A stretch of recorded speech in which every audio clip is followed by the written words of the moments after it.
Okay, great. Good evening, everyone. Mayuri is there, Chapru is there. Okay, Navya, right? Raka is there, Abhinav is there, and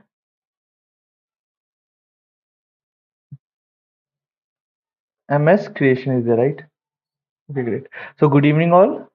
I was busy with the entire exam. Can I attend the entire week? What should I do? You can attend the today session. Okay, Abhinav. Today we will be going to discuss about the loop part and the time complexity one. So you can attend that part. Okay, if you have the basic understanding of variables. Okay, if you have the basic understanding of how to write code in Java, then you can attend this part, right? Because I will start from the scratch itself. Great. So 32 of you are here in the chat, right? Yeah. So let me share my screen, guys. Good evening, all. Yeah.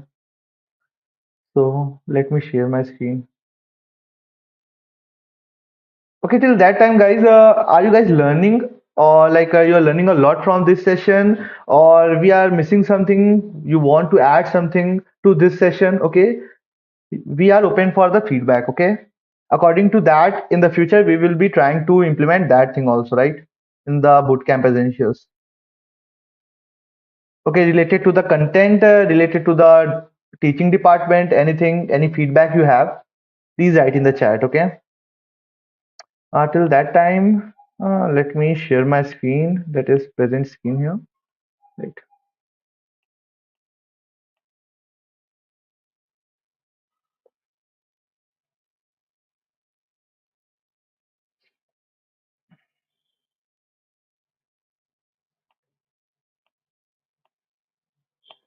Share screen and this one, right?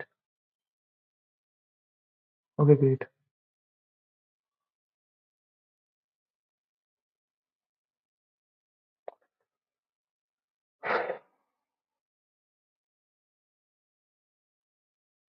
Yeah. First day attending, but I know basics. Are you gonna do any project today? Yeah, I will try to do a project and a session. Like there will be a 50 to 40 minutes discussion on the time complexity, why observation is important, why dry running the code is important. Okay, so yeah, great. So guys, before okay, starting the session here, we have the Java Interview Accelerator program. Okay, it is a 3-month DSA Java programming. Okay, and here the lessons, the learning will be live. Okay, and here we have 3 mock interview that will be conducted by the working professional in the industry that I have already told you. Again, I am repeating for those who are new to this class, right? And here you can see we have 100 plus problem statements that you have to solve by yourself, and we are helping you, we are guiding you ki how you can approach a problem statement, what all thing you have to keep in mind, what observation you have to uh, like consider while solving the question. Okay, there are patterns, you have to follow those pattern. Okay, it is like 100 to 200 problems are there, and apart from that, each problem follows those patterns itself, so you have to identify the patterns. So this DSA is all about you can say building the problem solving skills, at the same time identifying the pattern. Okay, in the interview when you are appearing for any online competitive platform, that is lead code or code chef, anyone there, we have the question. Okay, the question is around 200 to 300, and after that the question repeats. Okay, it is like the language of the question change, but the core idea will remain the same. Okay, so this we will be going to discuss in this Java Interview Accelerator program. And here this is the duration of the program, that is 3-month duration, and the eligibility criteria, that is BTech or any similar degree, and the fees will be 5,900 rupees, that is very minimal. And if you are like here, you can see the last USP, that is it will be 3-month program, and after that 3-month placement session, right? And if you are getting placed, then yeah, it is very good, and if you are not getting placed, then it will be refunded, right? So this program is for both those who want to learn the DSA and those who want the placement at the same time, right? So here you can enroll in this program. The batch is starting from 1st May 2023, right? And apart from that, here you can see what all we are going to learn. That is OOPS concept, JDBC, SQL, data structure and algorithm, and IntelliJ ID will be there as an editor, okay, where we are writing the code, right? And apart from that, here you can see who all are going to train you, that is having more than 7 to 10 year of experience, right? And you can download the curriculum from here, right? So it is up to you. If you want to take a session, you can enroll in this program and you can take the session right from here.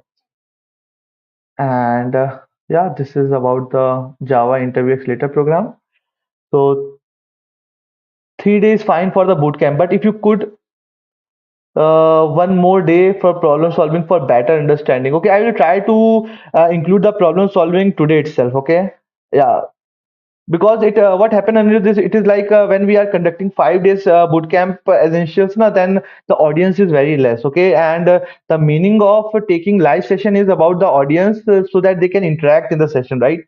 Because if we have to give the recording, then the recording is already available right on the YouTube. It is about your doubt, right? If you have any doubt related to any basics, any thing you're not able to understand, you can ask the doubt in the live chat, okay? That is the main agenda of this bootcamp essentials, right? So let's start the session, guys, right, without wasting the time. So yesterday, guys, we have discussed about the selection statement, right? That is, we have discussed about the if else. After that, we move to if else if and nested if with the help of the ATM machine, right? And after that, we are left with a switch case. I will discuss the switch case at the last, okay?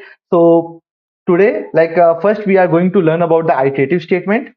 So we have iterative statement, right? So iterative statement is what, guys? When I want to execute a part of a code, or when I want to execute a logic again and again, okay?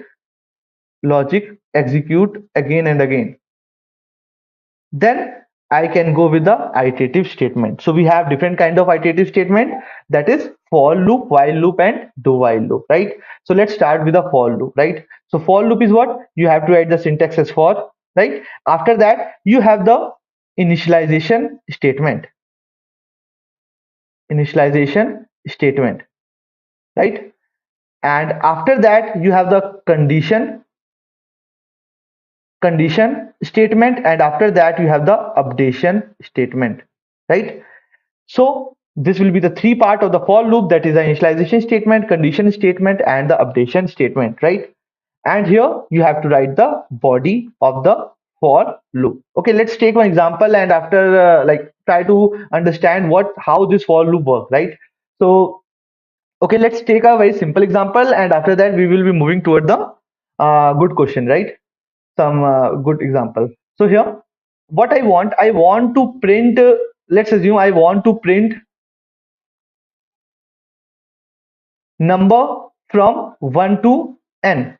Okay, let's assume 1 to 5, right? I want to print number from 1 to 5. So what I will do, if I don't know about the for loop, if I don't know about any loop, then what I will write? I will write system.out.println, and here I will print 1, right?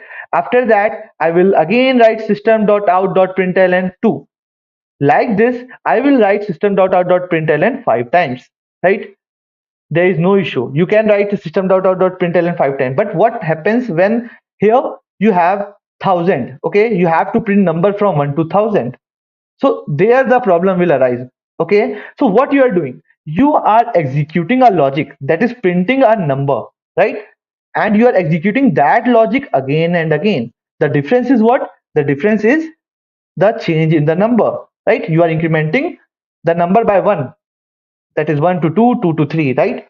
So here, when you get the idea of executing the logic again and again, then you can go with the loop, right? So here, what I can do, I have for loop. So in the for loop, the first part we have discussed is what? The initialization part, right?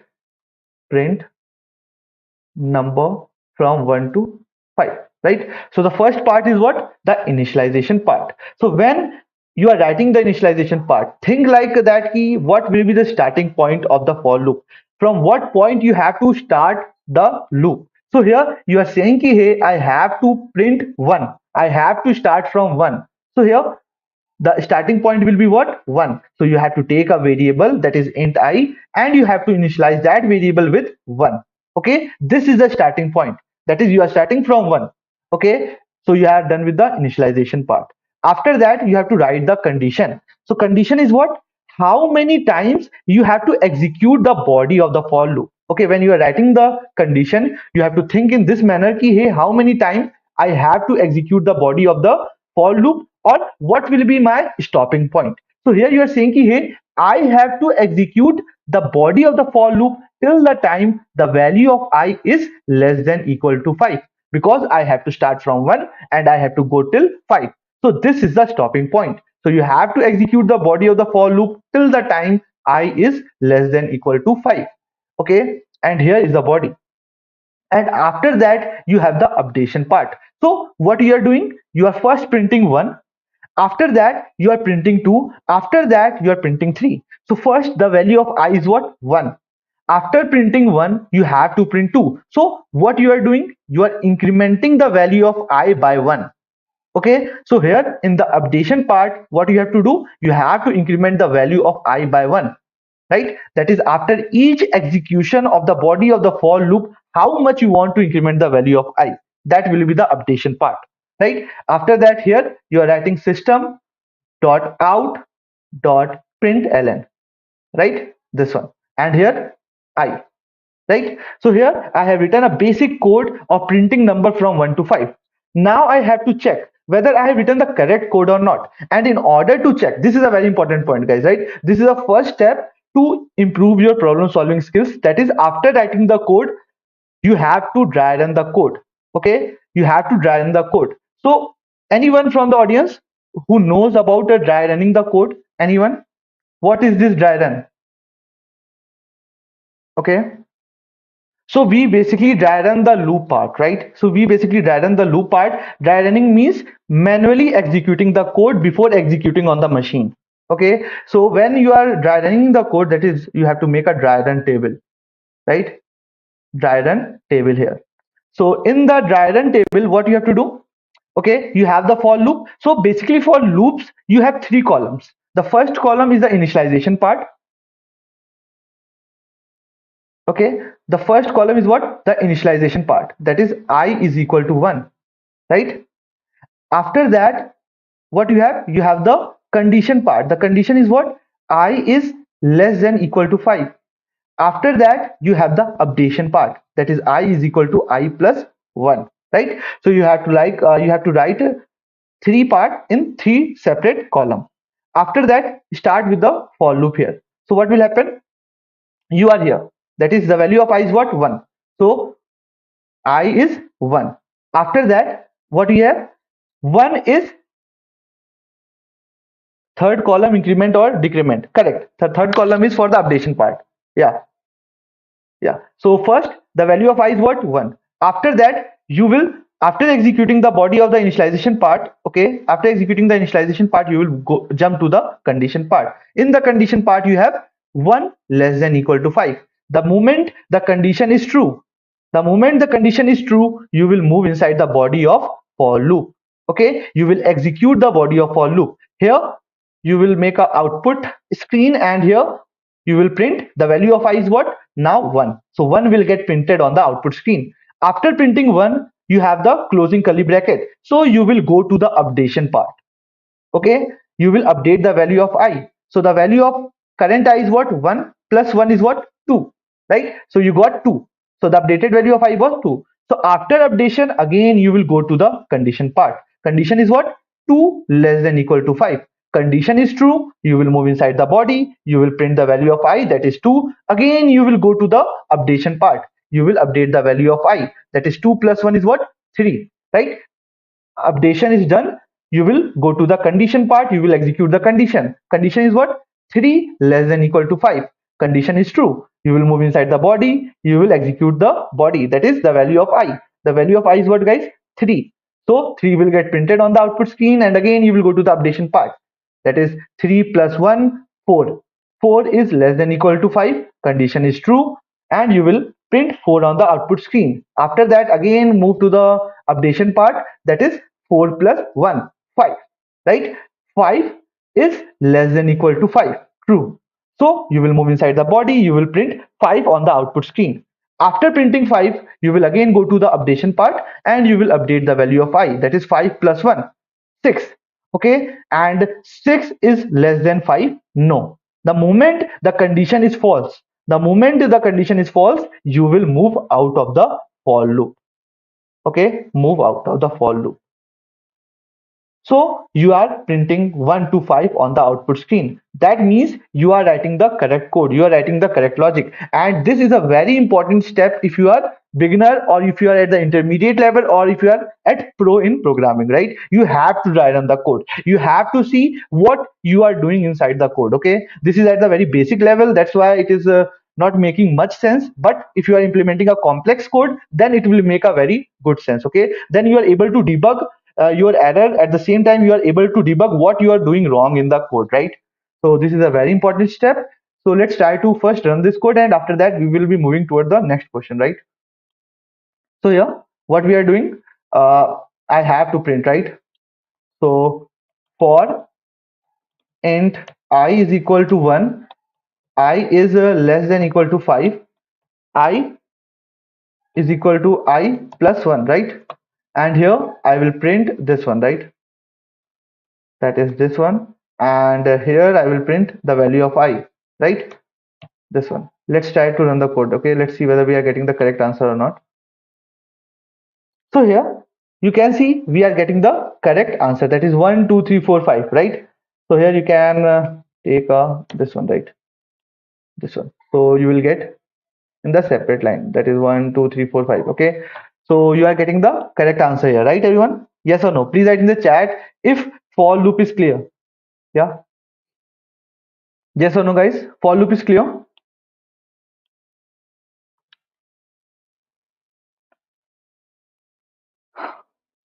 No one from the audience? Simple program, right? So let's move to a bit complex one, right? So what I have to do now, write a program to check whether the number is a prime number or not. Okay, to check whether the number is prime number or not. Prime number or not. And one more thing before discussing this question, there is one more important point that I want to tell you, that is time complexity. You must have heard about the time complexity, right? Time complexity of a program. So time complexity is directly proportional to the number of iteration in a program. Okay, to number of iteration in a program. That is, what is the meaning of number of iterations? That is how many times you are executing the body of for loop, right? Any loop, how many times the execution of loop is happening here, right? So this is a time complexity that is dependent on number of iterations, right? So let's move to this question, that is write a program to check whether the number is prime number or not. So here I have one question, right? So first, what I need to know what is a prime number. Can you guys write in the chat what is a prime number? Anyone from the audience? Let's see who all answer correctly what is prime number.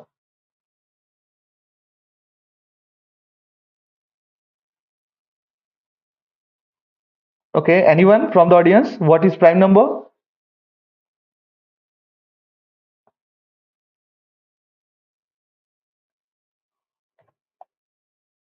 Please write in the chat, right? Number that is divisible by 1 and itself. According to Anirudh, he is saying ki here the number divisible by 1 and itself is a prime number. Okay, 1 3 5 11. Number which is divisible by 1 and itself. Number which is divisible by 1 itself. Still I am searching, like I am not getting the correct answer, right? Okay, which number is divisible? Okay, no one still divided. The remainder is 0. No. Okay, let's see. 1 to 9. No. Paras.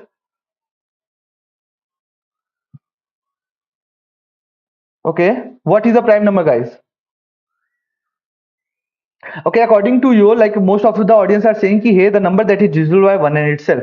So guys, can you tell me 1 is a prime number or not? 1 is prime number or not? Divisible by 2, Firoz, it will be the even number, right?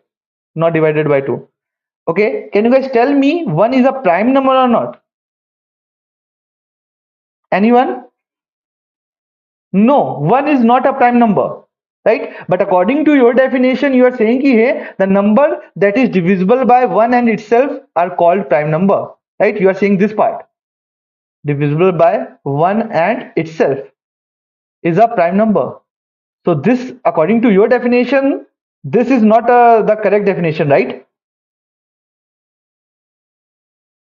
Okay, why 1 is composite number and why it is not a prime number? Except 1. Why we are not including 1? Okay, Atul?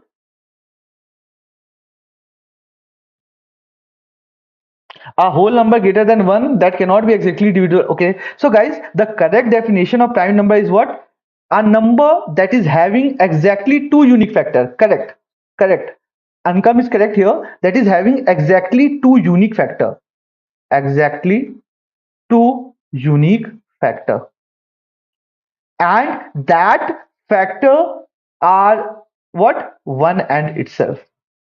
Okay, it should have two unique factor and that factor can be 1 and itself. If you will see, the factor of 1 is what? It is 1. But what we want exactly two unique factor, and here we have just one unique factor. That's why we are not considering 1 as a prime number. Everyone is clear with the definition now? What is a prime number? Yes or no? So if the definition is clear, then what is our main agenda? In order to check whether the number is a prime number or not, I have to see whether that number is having exactly two unique factors. So now my focus will shift from prime number to this part. That is, I have to check whether that number is having exactly two unique factors. Right, everyone? So here, this one, right? Okay, great.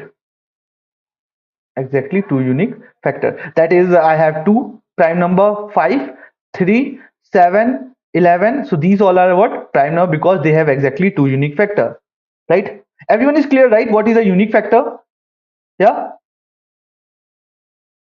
Okay, 4 is not a prime number because it is having more than two unique factors. That is 1, 2, and 4. These all three number completely divide 4. That's why these number are called factors of 4.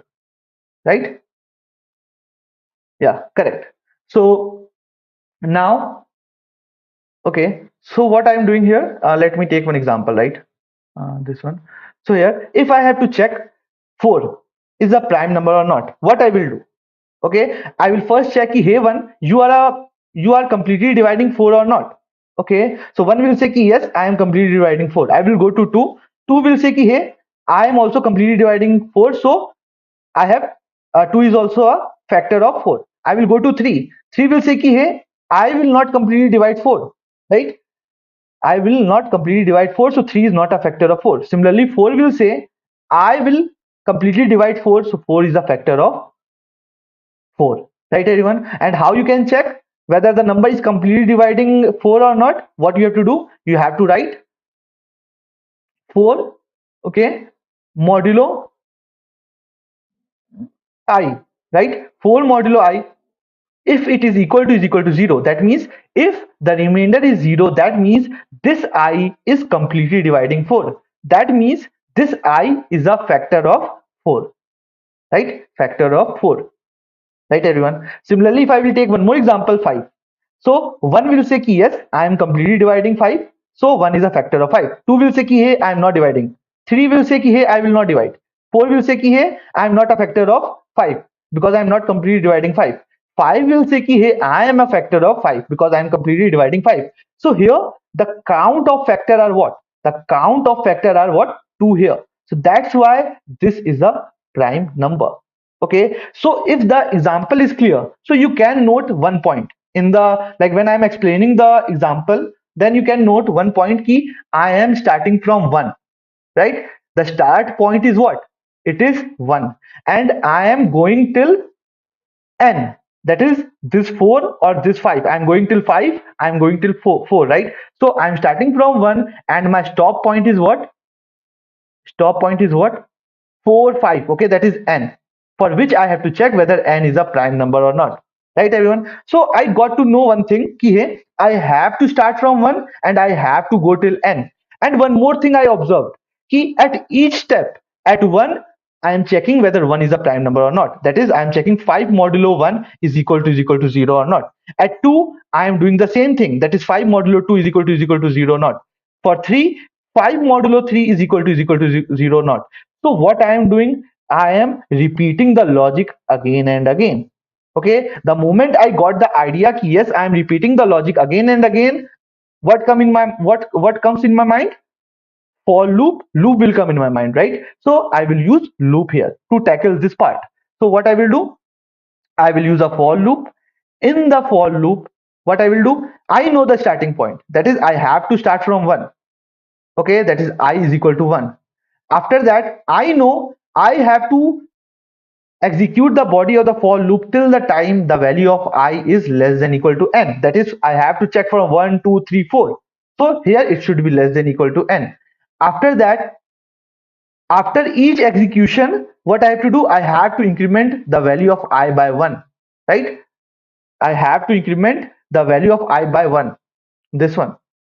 Okay, and here I have to write the logic. And what logic I have to write? I have to check if n modulo I is equal to 0, that means I is completely dividing n. That means I is a factor of n. That means I have to increase the value of count. Let's take one variable to count, right? How many factors we have. And here, the moment this condition is true, what I will do? I will increase the value of count. That is, count is equal to count plus 1. Right, everyone?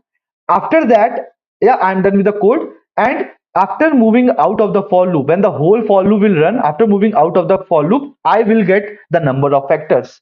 Okay, now I have to apply the definition ki hey, if the number of factors, that is the value of count, is exactly 2, that is I have exactly 2 unique factor, right?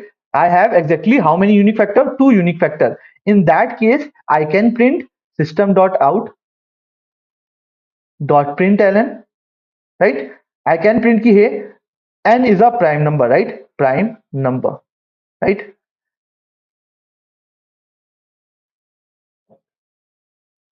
And in the else part,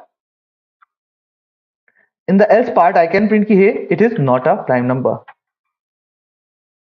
System dot out dot println. One minute, guys.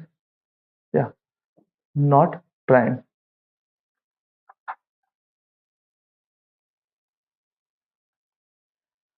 Everyone is clear with the code and the intuition? Yes or no? Please write in the chat if the code is clear and the intuition is clear. How we have to approach the question, right? It is clear, guys?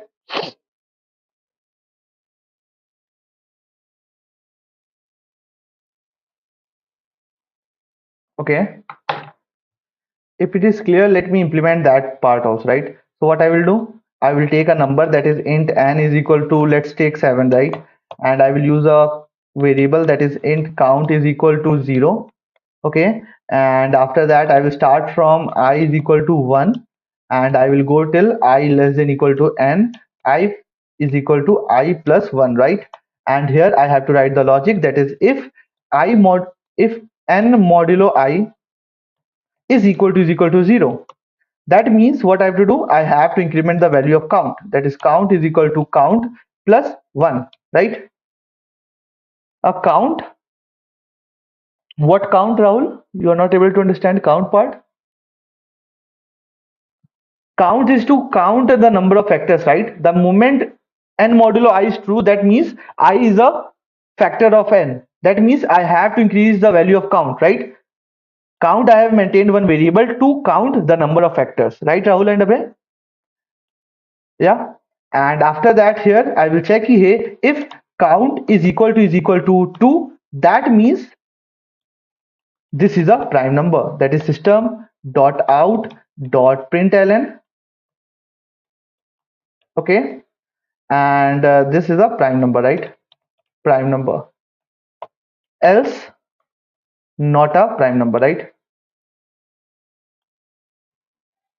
Not a prime number.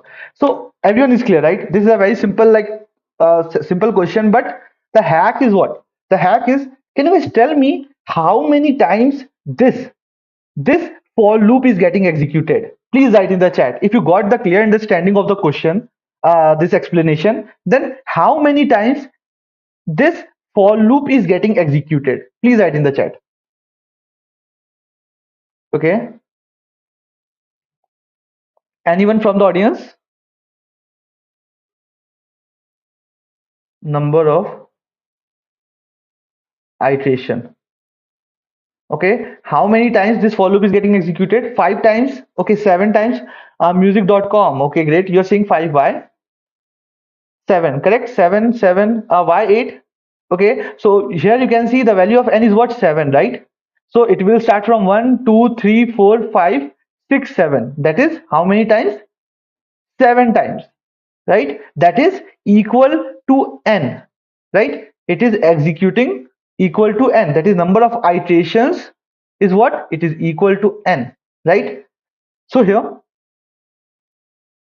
this is a very important point. Okay, I will come back to this point, right? 1 minute. This one, right? So here, let's come back to the code, right? So one thing is clear, everyone, it is executing for n times. 8th time is false, but 8th time is false, but it is not executing the body, right? Right? In the 8th time, here, it is here. Okay, it will not execute the body. In the 8th time, it will move out of the for loop, right? So basically, it is executing for 7 times, right? Yes or no? If I will tell you this one, right?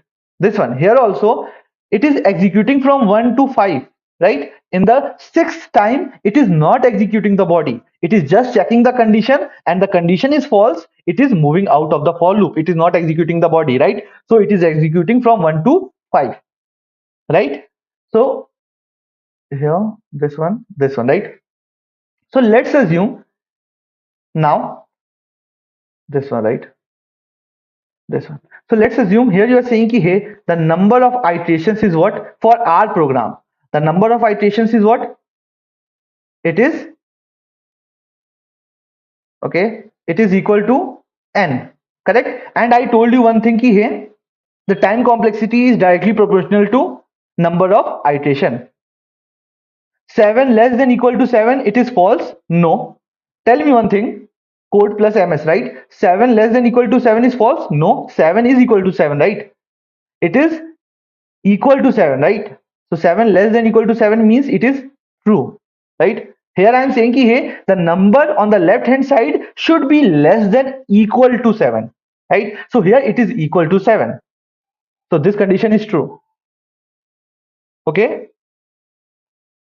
So here number of iteration is what? N.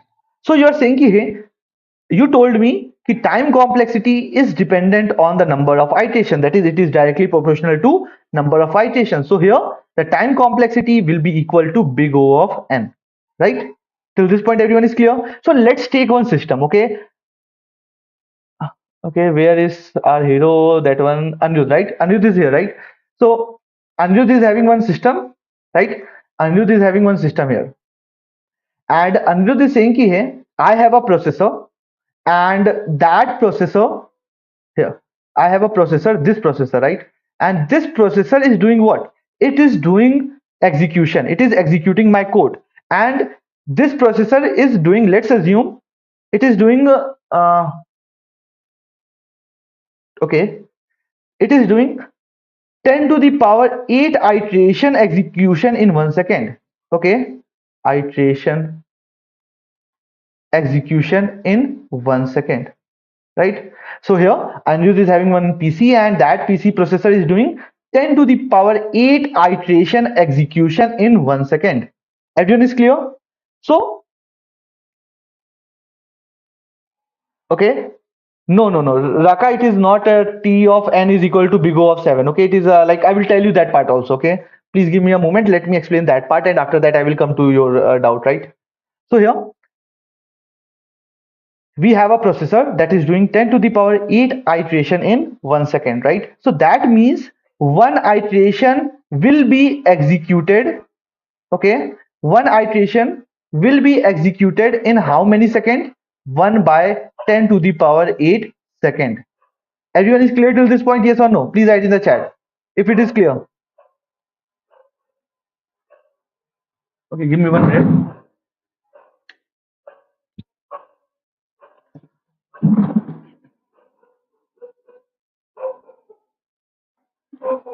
Yeah. So we have one iteration is equal to 1 upon 10 to the power 8 second, right? After that, here, if I have to check whether n is equal to 10 to the power 9 is a prime number or not. Okay, I have to check n is equal to 10 to the power 9 is a prime number or not. In that case, can you guys tell me my program will do how many iterations? If I have to check 10 to the power 9 is a prime number or not, in this case, can you guys tell me how many iterations this for loop will do? Please write in the chat.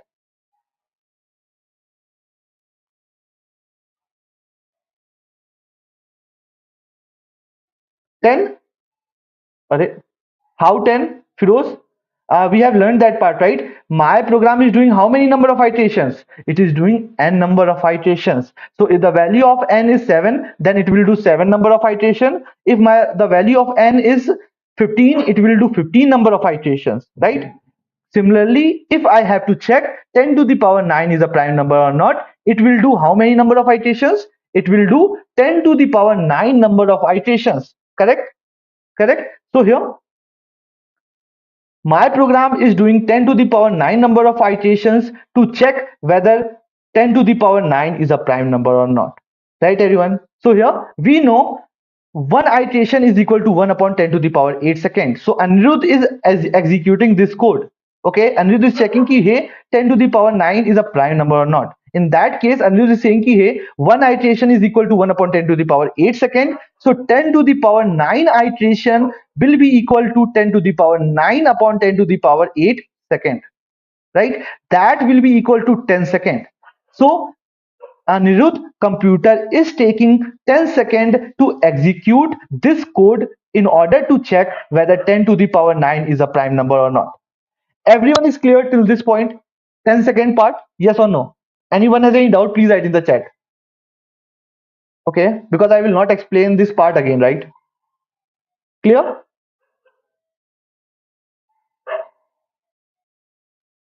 Okay, still waiting for your answer. Yeah, it is clear, right? Everyone? So Anirudh PC is taking how much second? It is taking 10 seconds to check whether 10 to the power 9 is a prime number or not. So if I have to check whether 10 to the power 18 is a prime number or not. Okay, 10 to the power 18 is a prime number or not. Then Anirudh will say ki hey, I know my program is taking, like my computer, my processor is taking 1 upon 10 to the power 8 second to execute one iteration. Okay, to execute one iteration, my processor is taking 1 upon 10 to the power 8 second. So to execute 10 to the power 18 iterations, because why 10 to the power 18 iterations? Because my for loop is taking n number of iterations to check whether it is a prime number or not. So here the value of n is what? 10 to the power 18. So in order to check whether 10 to the power 18 is a prime number or not, here my program is taking 10 to the power 18 number of iterations, right? So here I will write 10 to the power 18, that will be equal to 10 to the power 18 upon 10 to the power 8 second. Okay, that will be equal to 10 to the power 10 second. Yes or no, guys? Here, so in order to check whether 10 to the power 18 is a prime number or not, my program is taking 10 to the power 18 iteration, and here this processor is doing 1 upon 10 to the power 8 second.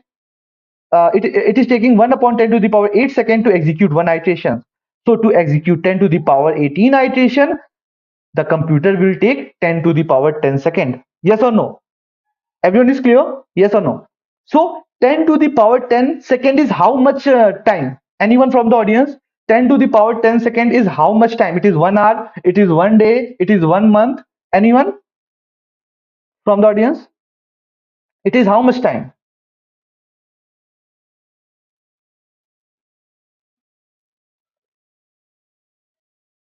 Okay.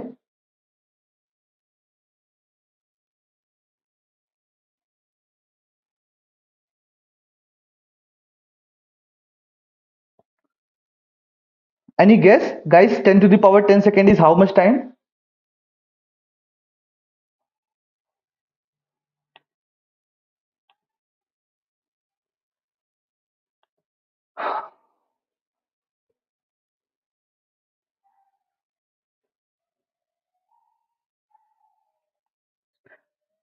7 to 8 hour. Firoz is saying 7 to 8 hours. So according to Firoz, Anirudh, Anirudh has to wait for 7 to 8 hours. Anyone else?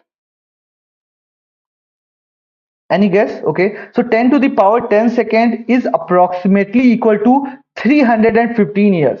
Okay. So Anirudh has to wait for 315 years. Okay. Like it will be 315 or 325 years, but it is around 315 years, right? So Anirudh has to wait for 315 years to check whether 10 to the power 18 is a prime number or not when Anirudh is executing this code on his system. Okay, when Anirudh is executing this code on his system, and Anirudh is having this PC that is having the processor, and this processor is doing one iteration in 1 upon 10 to the power 8 second. Yeah. Okay, you have to Google that part, right? So if I will Google this one, 10 to the power 10 second, right? So 10 to the power 10 second. Okay, let me see in years, right? So second to year conversion, let me see that thing, right? So here, okay, so 1, 2, 3, 4, 5, 6, 7, 8, 9, 10, right? So convert, right? Okay, let me see. So here you can see, guys, right? It is 317 year approx, right? It is how much time? 317 year, right? So can you guys tell me where like is Anirudh will be there to see whether he got 10 to the power 18 is a prime number or not? Okay, Anirudh will not be there, right? In this world, yeah? Yes or no? So here comes the power of observation. Okay, here comes the power of observation and analyzing the code. Now you have to analyze the code. Why my code is taking this much time? Okay, how I can optimize the code? Because no one will live for 315 years, right? Not you, not your child, not your grandchild, not the child of grandchild, right? No one lives till the 315 years, right? To check whether 10 to the power 18 is a prime number or not, right? And if you will work for big companies, right? If you will work for big companies, that is Amazon, Flipkart, right? So there they want a solution that can handle millions of user. Okay, that can handle millions of user, right? So they are not focused on 100 user and 200 user, right? They are not focused on 100 user and 200 user. Okay, they want a solution that can handle millions of user. Okay, that's why they want a optimal solution. Okay, that's why they want a optimal solution. That's why Amazon, Flipkart, Google and good product based company ask question on DSA. They want to see ki, hey, you are able to implement a solution that can handle the data of like some millions of user or not, right? So their DSA come into picture, right? Their problem solving comes into picture, right? So let's try to understand how we can optimize this code, right? This one. Okay, so now I have to optimize the code, right? So 1 minute.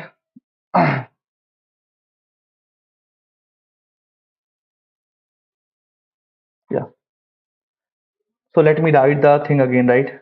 Int count is equal to 0, for loop int I is equal to 1, I is less than equal to n, I plus plus, and here if n modulo I is equal to 0, count is equal to count plus 1, right?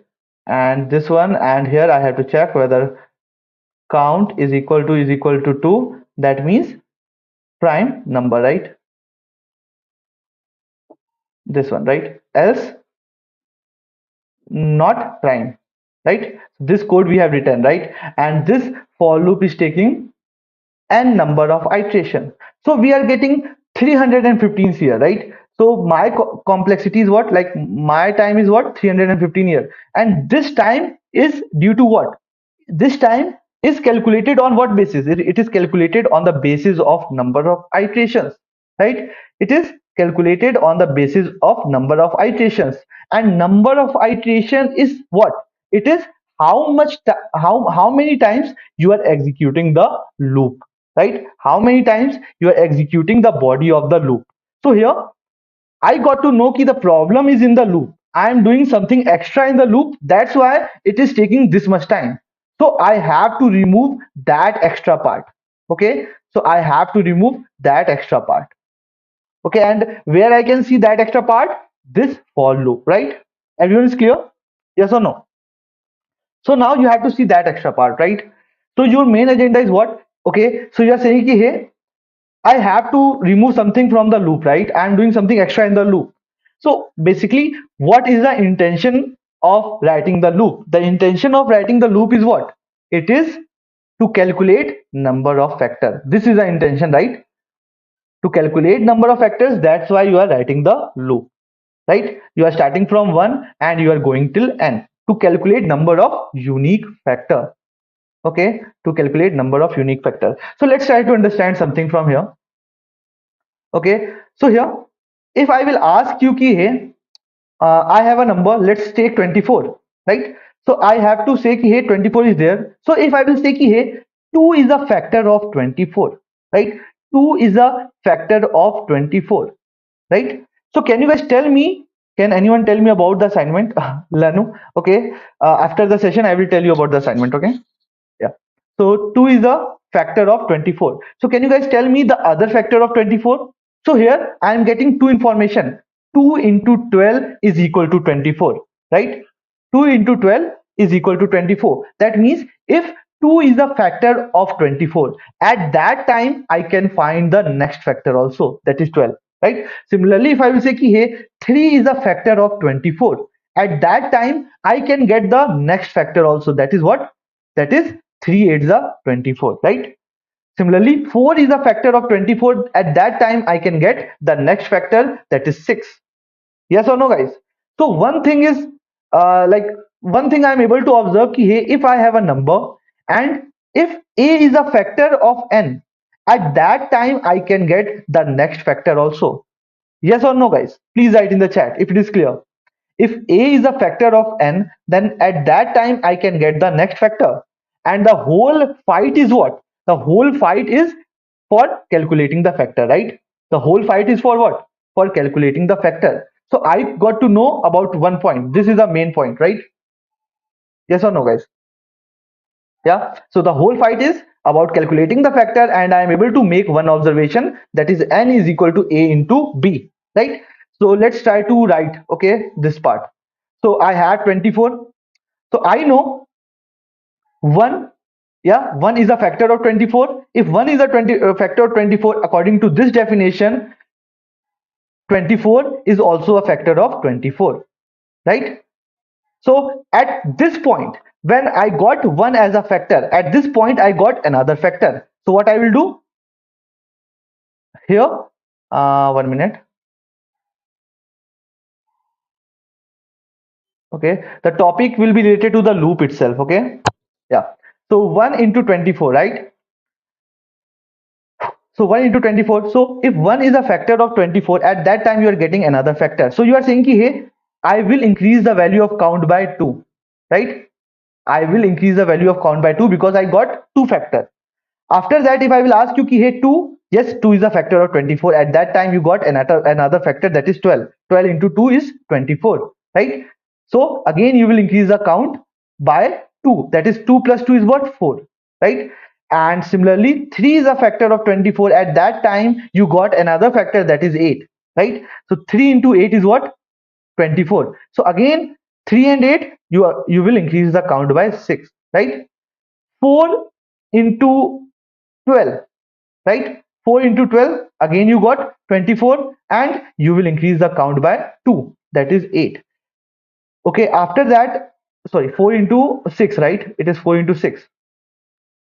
After that, 6 into 4, 8 into 3, okay, 2 into 12 into 2 and 24 into 1, right? 24 into 1.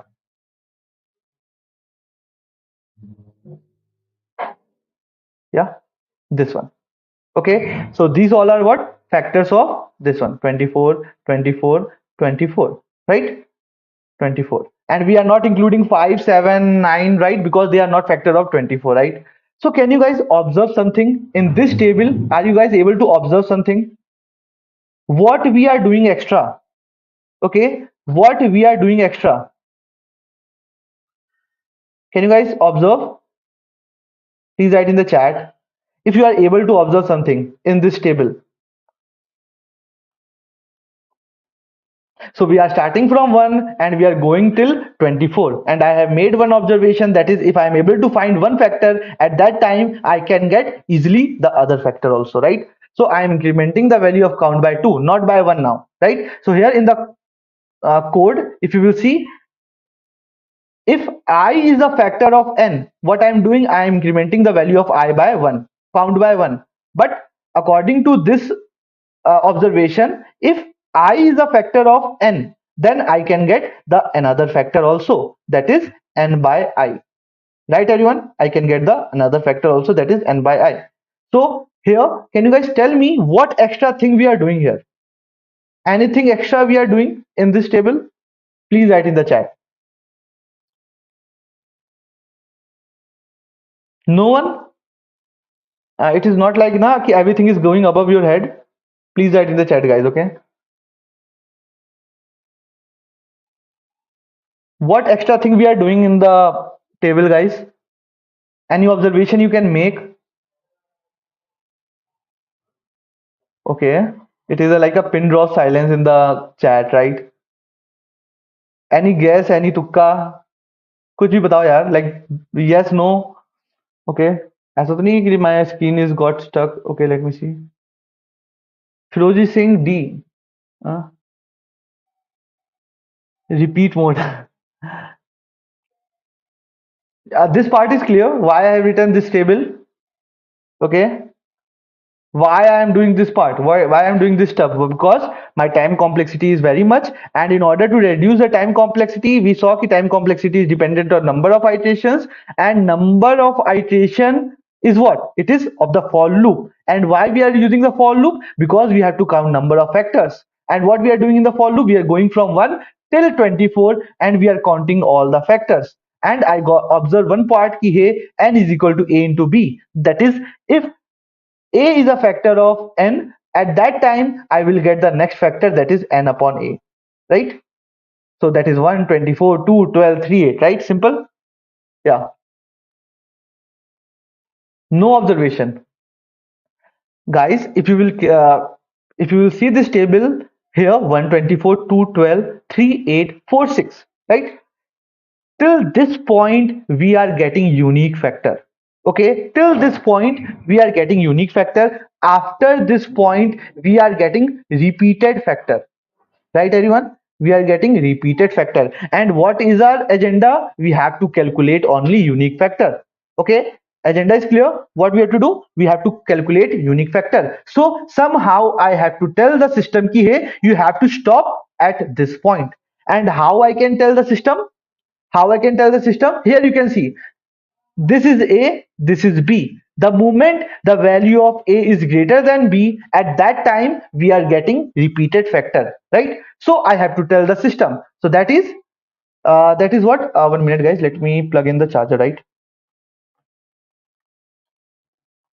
Yeah.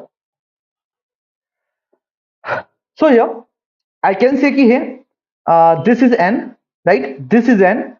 If 1 minute, yeah. If this is I, okay, this is I, this is I, then this is what? N by I, right everyone? This is what? N by I, right? So like this ki hey, n is equal to a upon a into b, right? N is equal to a into b. So if I have to find the value of b in terms of a, what I will write? I will write b is equal to n by a, right everyone? It will be equal to b is equal to n by a. So I and n by I, right? So here I am saying ki hey, till the time the value of I is less than n by I.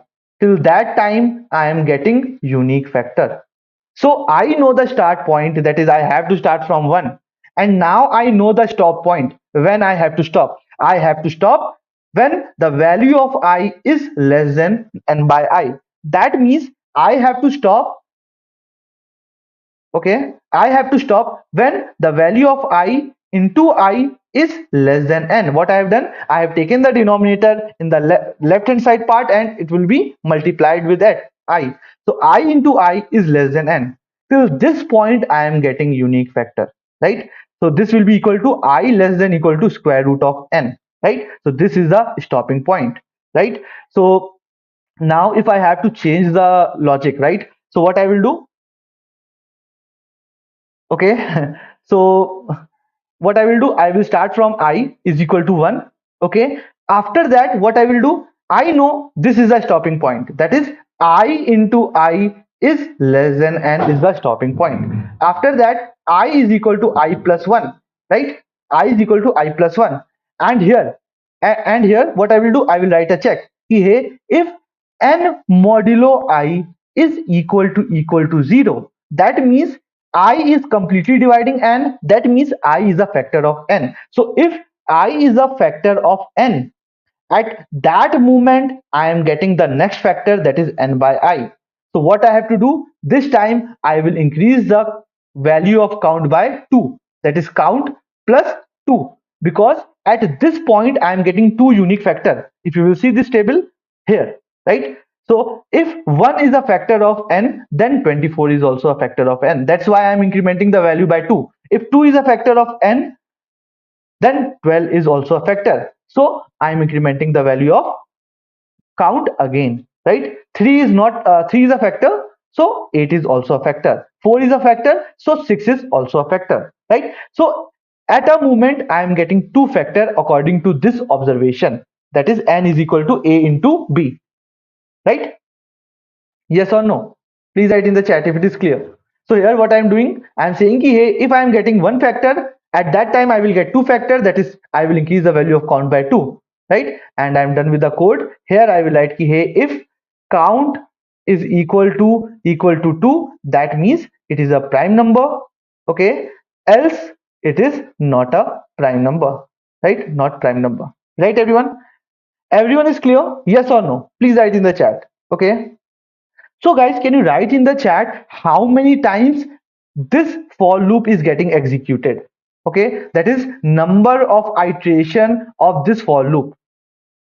Number of iterations of this for loop.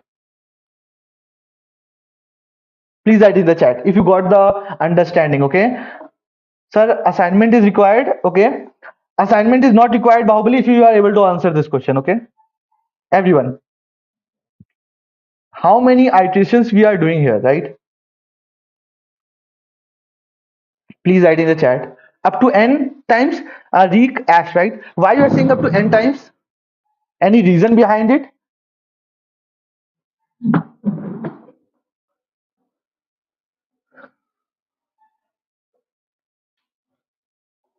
Up to n times? Three times. Why three times? In terms of n, you have to answer the question, right, guys? And everyone, please, like I can see only 5 to 6 of you are there who are answering the question. What about others? Okay, I can see 40 in the live, right? They are watching the session live, right? Okay, so it will be square root of n, right? Square root of n number of iteration. That is square root of n number of iterations, right, everyone? Yes or no? So it is like what this is, what it is, you are starting from 1 and you are going till square root of n, that is I into I is less than n, and you can write like this also, right? That is I is less than square root of n, right? So it will be equal to square root of n. Everyone is clear? Yes or no? Why it is a square root of n? Yeah, so let's come back to the Anirudh computer, right? Okay, yeah, this one.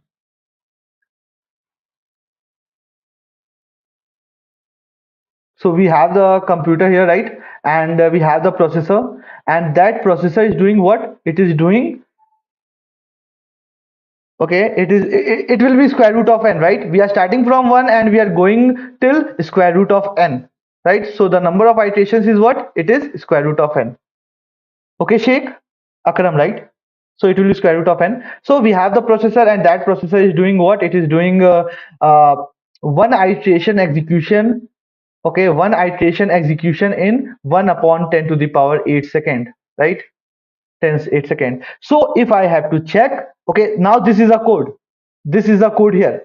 So if I have to check whether 10 to the power 9 is a prime number or not, okay, if I have to check 10 to the power 9 is a prime number or not, in that case, my program will do square root of 10 to the power 9 number of iteration, right everyone? It will do 10 to the power 9 number of iteration here, right? So I know one iteration is equal to 1 upon 10 to the power 8 second. So 10 to the power 9 iteration will be equal to, sorry, square root of 10 to the power 9 iteration will be equal to square root of 10 to the power 9 upon 10 to the power 8 second. That will be equal to 10 to the power 9 divided by 2 upon 10 to the power 8 second. That will be equal to 10 to the power approx 5. Okay, approx 5 upon 10 to the power 8 second. That will be equal to 0.001 second. So previously, when we are checking for the previous code, right, for this one, okay, when we have this code, in this code we have n number of iteration, and previously, in order to check whether 10 to the power 9 is a prime number or not, processor is taking 10 seconds. Now the time is reduced from 10 seconds to 0.001 second. Okay, no issue, right? Let's try to take one more example, and then you will get amazed, right? So the main point is what? If I have to check, कि hey, 10 to the power 18 is a prime number or not, right? In that case, my program will take how much, like my program will take how many number of iterations? It will take 10 to the power 18 number of iterations, right? So I know one iteration is equal to 10 to the power 8 second, right? So sorry, 1 upon 10 to the power 8 second, right?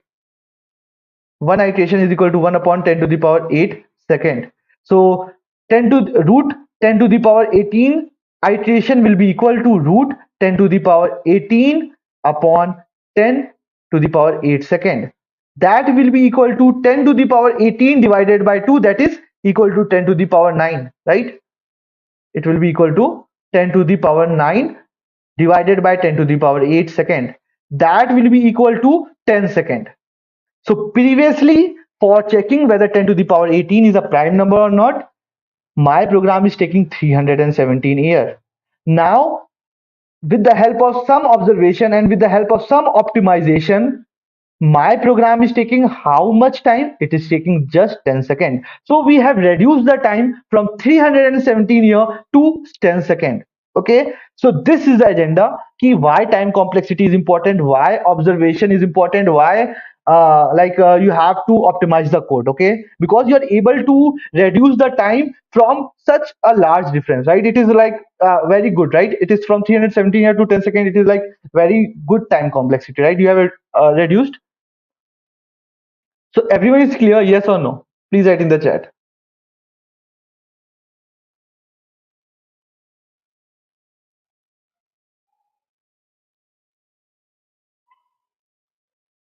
Okay, what about others?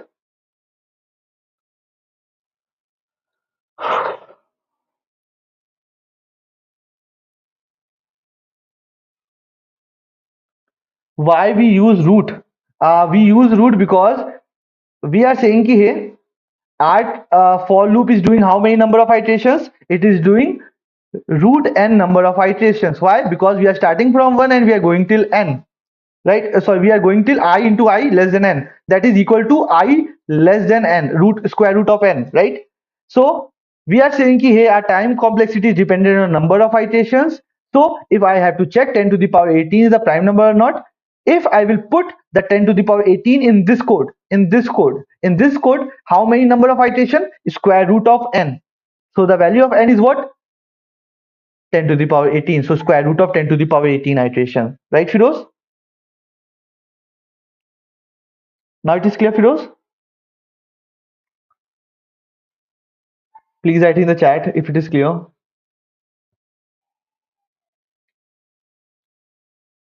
Yeah. So let's move to the next loop, that is while loop, right? Okay. So we have the concept of while loop, that is again you can use for loop, while loop. Okay, the same thing. Just here the syntax changes. That is, first you have the initialization statement. Okay, from what point you have to start. अचानक सुन के after 1 year मेरा दिमाग को okay Neha, it is like you don't have to remember each and everything. Just the agenda of that question is to just give you the good understanding of why like optimization and problem solving is important, right? Yeah. Okay, like this math will not be asked in the interview, or it will not be asked in the questions, right? They will be simple question, like it will be not that much mathematical. Okay. Yeah.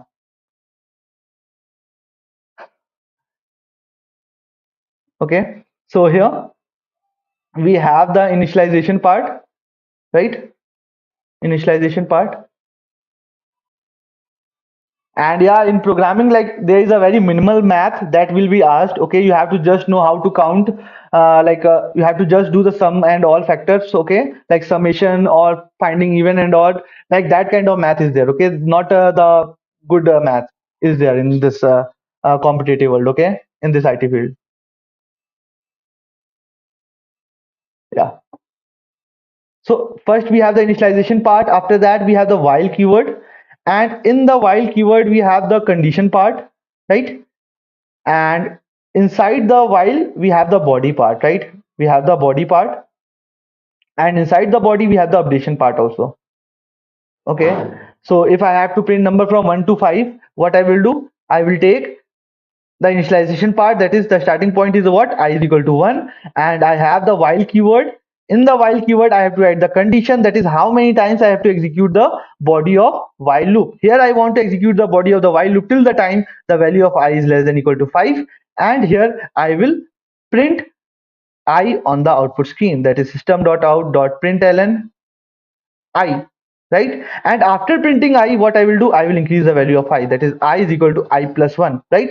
And now you are done with the part. Again you can draw the dry run table, that is you have the initialization part, you have the condition part, and you have the updation part, that is I is equal to I plus 1, to check whether you have written the correct code or not. So here you can see for the first time, just for the first time, the value of I is what, 1. After that you will move inside the condition, that is 1 is less than equal to 5. It is true. The moment the condition is true, you will move inside the body, you will print the value of I, that is 1 on the output screen. After that you will do I is equal to I plus 1, that is 1 plus 1 is 2. 2 is less than equal to 5, condition is true, again you will move inside the body, and you will repeat the process till the time the condition is not false. The moment the condition is false, you will move out of the body of the while loop, right? Yeah. So let's take one question and let's try to understand while loop in a better way, right?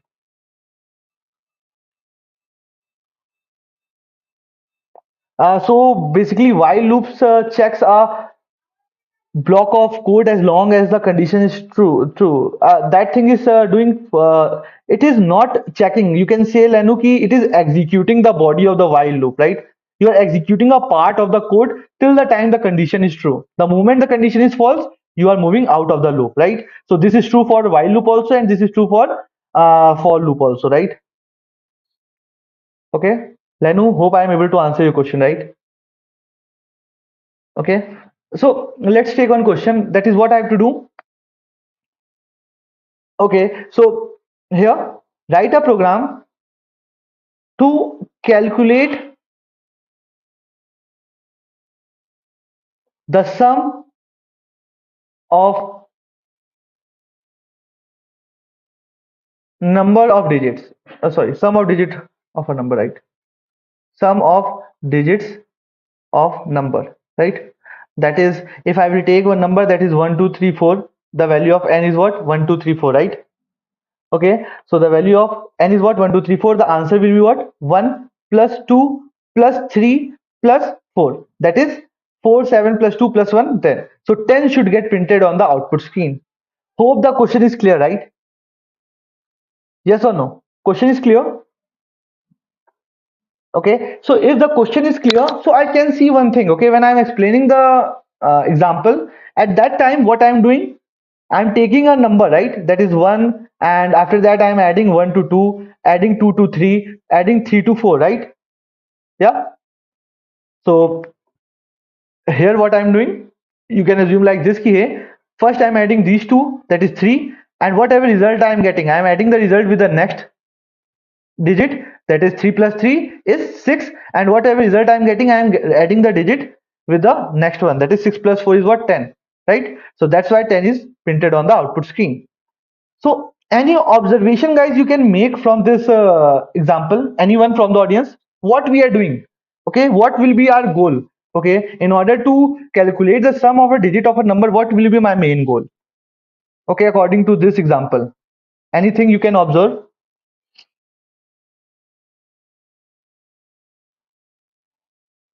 So if you will carefully see this one, then you can see one part, right? I am extracting a digit. I am extracting a digit, right? Each time I am extracting a digit from a number. So my agenda is what? I have to think how I can extract a digit, right? It will be till 9 o'clock. Okay, the session will be till 9 o'clock.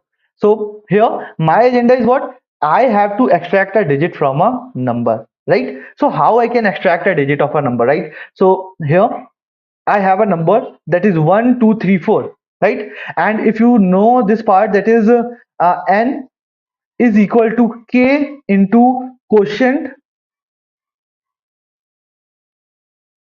one add, okay, k into quotient plus remainder. If this is this math, you know, like if you have to form a number, and this is a rule, right? I don't know the name of the this part, okay, but this is a rule everyone knows, right? N is equal to k into k quotient plus remainder, right? And what is the number here? The number is 1, 2, 3, 4. Okay, I have to find k, and okay, what I want the last digit. Okay, I want to extract a digit, so the remainder is what? 4, because I want the last digit. So the here the remainder is 4. Okay, after the last digit, after extracting the digit, okay, extraction of digit, right? I want the remaining digit, that is 1, 2, 3. Okay, and in this is 1, 2, 3. That is, this is the quotient part. Okay, so k into 1, 2, 3. Right. So if I will do this part, that is 1, 2, 3, 4 minus 4 is equal to k into 1, 2, 3. That is equal to 1, 2, 3, 0 upon 1, 2, 3 is equal to k. That is equal to k is equal to 10. Right. So if I will divide a number 1, 2, 3, 4 by 10, I will get the last digit, right? If I will take the modulo, right? If I will take the modulo, I will get the last digit. And if I will take the division with k, okay, sorry, with 10, I will get the remaining digit. So I got to know about 2 points here, right?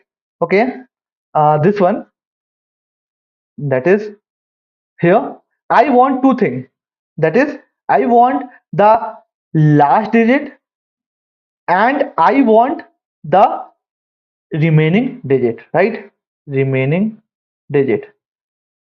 So if I am taking a modulo with 10, then what I am getting? I am getting the remainder part, that is the last digit. And if I am taking the division, then I am getting the remaining digit, right everyone? So this observation I can make from here. So let's come back to the example, right? Okay, this one. So here I have 1, 2, 3, 4, right? 1, 2, 3, 4. So first, what I will do? I will do two part. That is, I want the last digit.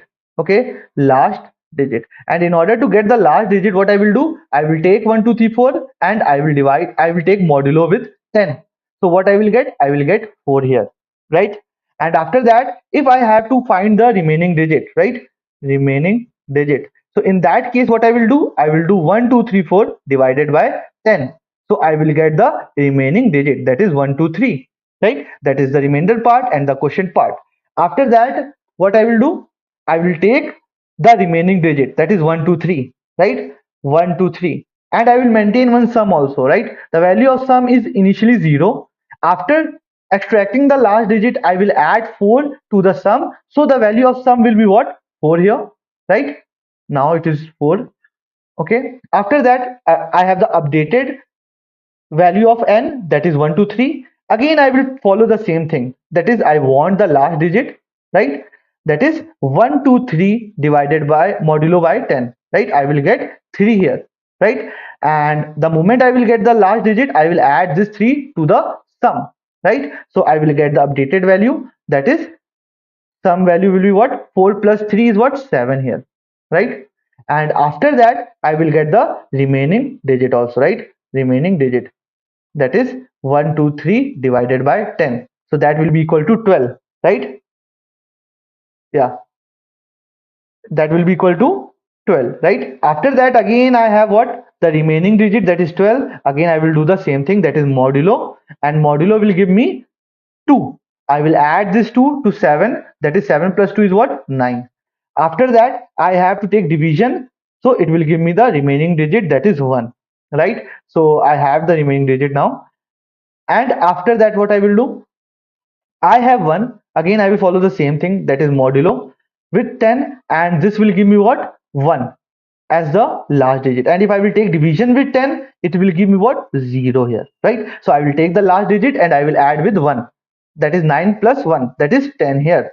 So I got the sum value. And the moment the remaining digit are 0, that means no digits are left. The moment you are getting here no digits are left, no need to perform the same operation.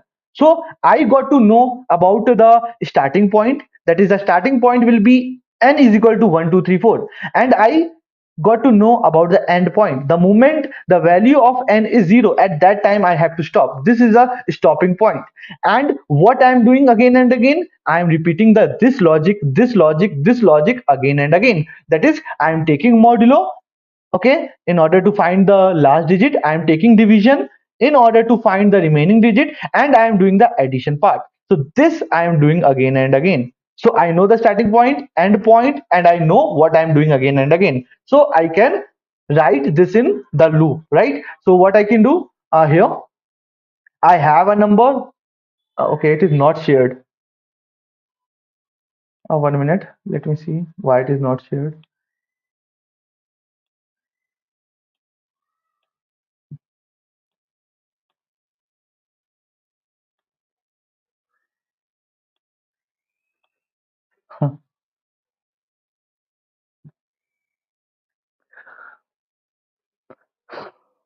सम करना था ना. Okay, Baahubali Singh, अब मैं अपना second app बनाऊंगा.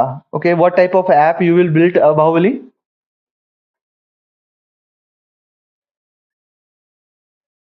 Okay,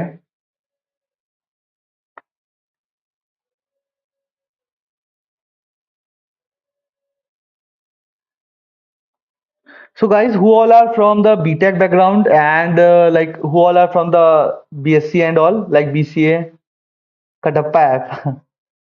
So what it will do, Firoz? It will kill Bahubali or what?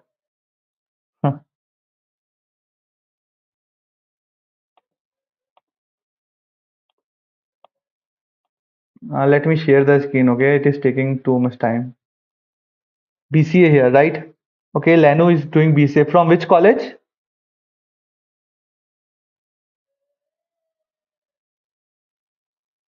B here, right?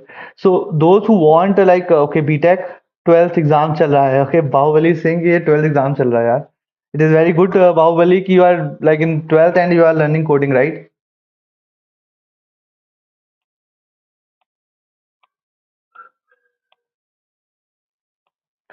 It's all the mystery why Katappa kill Bahubali. Okay,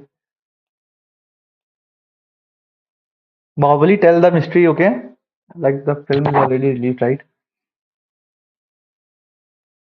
Haldia Institute of Technology. Okay, great. So guys, company like they you get off-campus company there, like the company visit in your campus.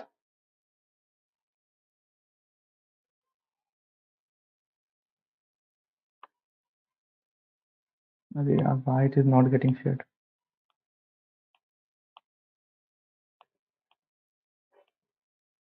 So guys, what you can do is like if you are initially at okay, yeah, if company is not visiting at your campus, you can build your network at LinkedIn. Okay, make a profile on LinkedIn and try to like grow your network there, right? Give me 2 minutes, okay?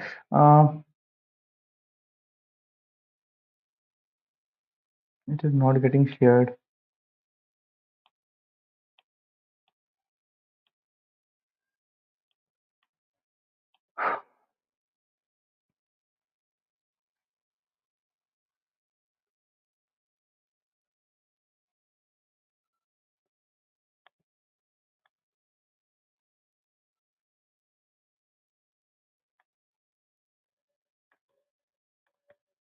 So guys, I am again joining the StreamYard because the screen is not getting shared. मैंने अपने great technology company का design करना है.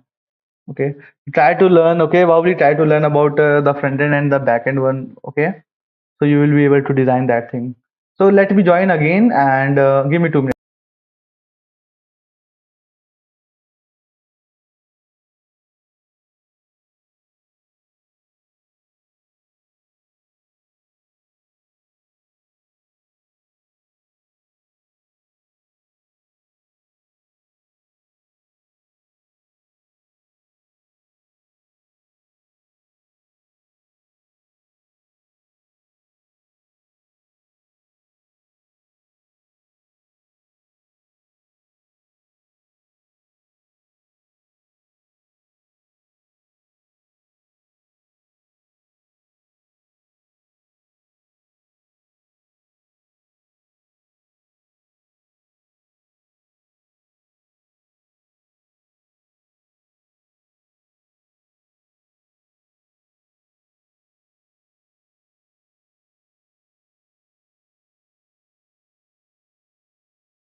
Yeah.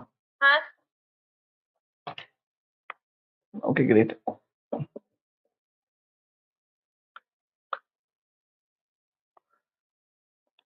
My screen is visible, right? Yeah, great. Hope you will success in your life. Okay, I can see my name is George. Okay, great, George. So George, you are from India? Like, yeah. Thank you, thank you. So 34 of you are watching, right? So here, let's write the code. So great. Everyone is from India? Like from which part of India? Okay. So guys, let me write the code. Okay. Till that time you can write in the chat, right? So the code is what? Yeah. So we have to like we know about okay, UP. Ayush is from UP. Okay. Maharashtra, Mumbai, West Bengal. Okay. We can see the diversity, right? 32 of you are there, and like everyone is from different states, right? I am from Punjab. Okay, great. Western. Okay, great. So guys, here what we have to do. Let's come back to the session, right? Okay. So here it is like we know the starting point. The starting point is what? Int n is equal to 1, 2, 3, 4, 5. Right? After that, I know the while loop. Inside the while loop, I have to write the condition. That is how many times I have to execute the body of the while loop. And here you can see when I have to stop, when the value of n is 0. So here I can write till the time the value of n is not equal to 0, till that time I will run the body of while loop. And after that, here I will write the code. And here what code I will write? First I will maintain one variable to calculate the sum, and I will initialize the variable with 0, right? And sum is equal to 0. After that, here I will first calculate the last digit, that is int remainder. Int remainder is equal to what? N modulo 10. Okay, this will give me the remainder. The moment I am getting the remainder, what I will do? I will do sum is equal to sum plus remainder. I will add the remainder to the sum. After that, what I will do? I have to get the remaining digit, and in order to get the remaining digit, what I will do? N divided by 10, and I will get the remaining digit. And to the remaining digit, what I will do? I will update the value of n, that is n is equal to n divided by 10. Okay, and this will be the solution. And if you will print system dot out dot println, right, here n, so what you will get? You will get 10 on the output screen. Everyone is clear? Yes or no? Okay, Pooja, Krishna, Ashish, and Ruth, everyone is clear? Great. The question is clear. So if the solution is clear, can you guys tell me now, anyone has any doubt in this solution? No, correct? So if I have to check whether the number is a palindrome or not, how I can do that part? Please write in the chat. Palindrome or not? That is, what is a palindromic number? That is, I have a number that is 1, 2, 2, 1. So this is a palindromic number, because if you will read from left to right, or if you read from right to left, it is a same number, right? So the number is a palindrome when like a number is a palindrome when you read from left to right or right to left, you will get the same result. Reverse the number. Adik is saying, hey, reverse the number. What will happen if I will reverse the number? Anyone? Like, what approach I should follow now? Any guess? Any idea you are getting? We will print sum, not n, I think. Yeah, sorry. This will be sum, right? Yeah, sum. Ayush is correct. We will print the value of sum. Good, Ayush. Like, you are focusing on the code also, so it is very good, right? Thank you for the this one. Okay. So guys, this one how I can do? Anyone? Any approach that is coming in your mind right now?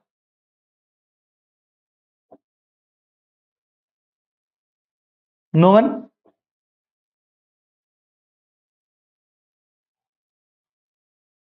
So guys, I know one thing, right? So if I have a number that is 1, 2, 2, 1. So if somehow sum into 10 plus remainder, correct.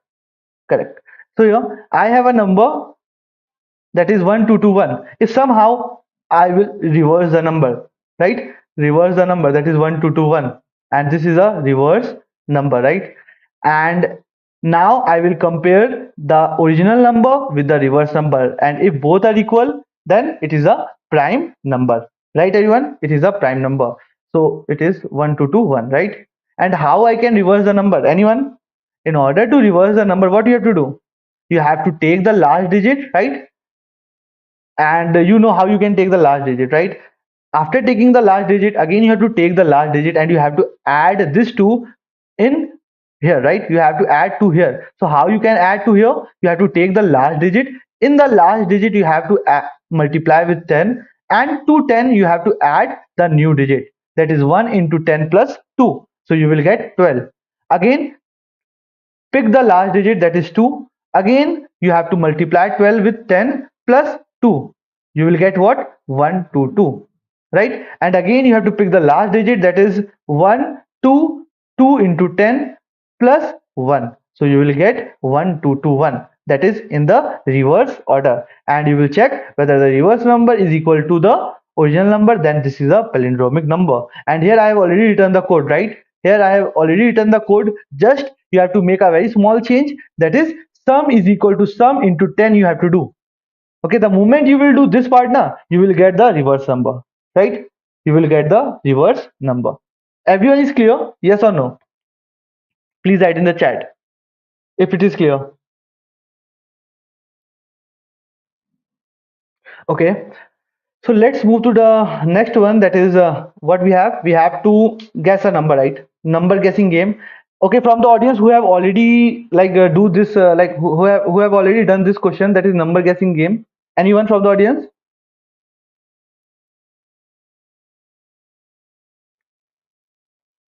Okay. So have you guys already solved this question? Yes or no?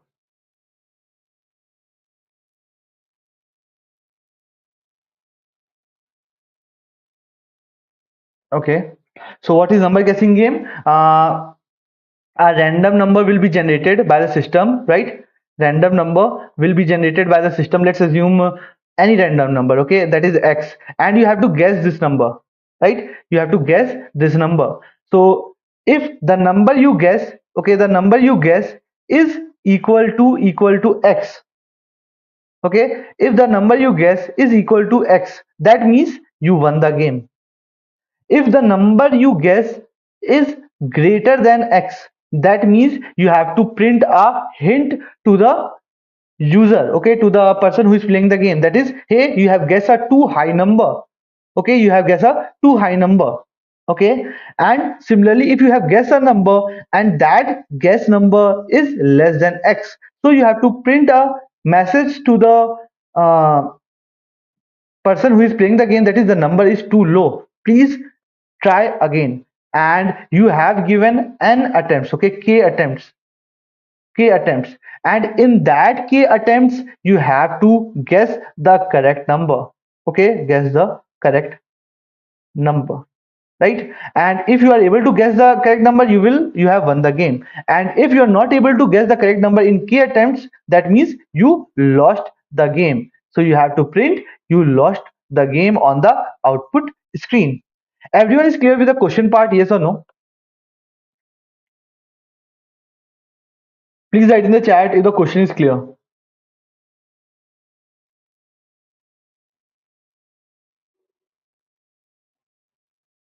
I am confused.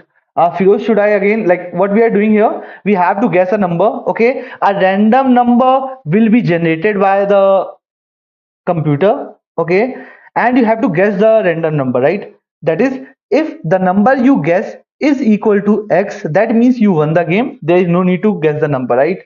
And if you are not able to guess the random number, then you have k attempts. In that k attempts, you have to again try. If you have guessed a number, let's assume you got into this situation, that if you guess a number and that guessing number is greater than X, in at that time you have to print too high on the output screen. That is, the number is too high, please print the some lower number, right? And similarly you have another one. Okay, let me take one example, right? That is, let's assume the random number that is generated by the computer is 76, right? So now here is Firoz. So Firoz has only 5 attempts, right? 5 attempts. So in the first attempt, let's assume like Firoz don't know about this number, right? Doesn't know about this number. It is hidden, right? It is hidden. So for the first time, right? For the first time, he attempted and he guessed, let's assume 96. In that case, what message he will get on the output screen? He will get, hey, the number is too high. So Firoz will say, hey, this number is too high. That means the number will be less than 95. So again, Firoz will make a guess. That is second attempt. In the second attempt, let's assume he guessed 85. Okay, 85. Again, 85 is what? Greater than 76. Again, a message will be printed, that is too high. Right? Again, he made a guess. That is third guess. And he is saying, hey, this time the number is 45. This time, what message will get? Hey, the number is too low. Please try a higher number, right? In the fourth attempt, he guessed 72, let's assume, right? He guessed 72. In that case, again, he will get a message ki, hey, the number is too low. Again, attempt the quiz, right? Again, attempt the guess, right? So in the fifth attempt, let's assume here he guessed 77, right? This time, what message will get? It will guess the number is too high, right? The number is too high. And since Firoz has used all the attempts, he lost the game, right? He lost the game. If he is able to make a guess between these 5 attempts, he won the game. Now it is clear, everyone. The question is clear. Example, I have given the example, right? Yes or no, guys? Please write in the chat if the example is clear.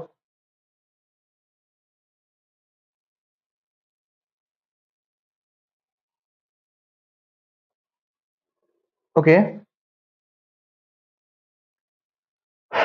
Yes. Okay, great. So here, if you will notice this point, that is, we have to write a code for this part, right? For this part. Okay. So here, if you will see how many options we have more than two options available. Okay. When we have more than two options available and I have to choose only one option among them, I can use if else if to tackle this part. So I can do this part with the help of if else if, right everyone, to tackle this part. And k attempts are given. In the k attempts I have to execute the same code again and again. So k attempts I can handle with the help of loop, that is your for loop or while loop. And this is very simple, that is the condition part. You can implement the condition, right? So let's jump back to the code, then you will get the clear understanding, right? So here, okay, so let me print a message, right? That is system dot out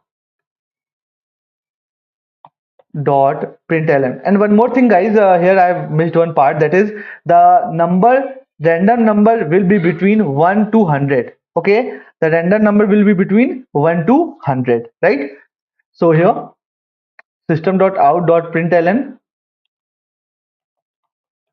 and here I will print a message that is number guessing game.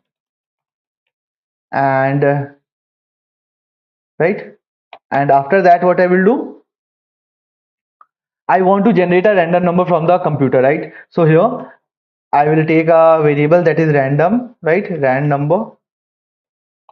Rand number will be equal to what? It will be equal to, we have a function, right? That is math dot random, right? Okay, random, right?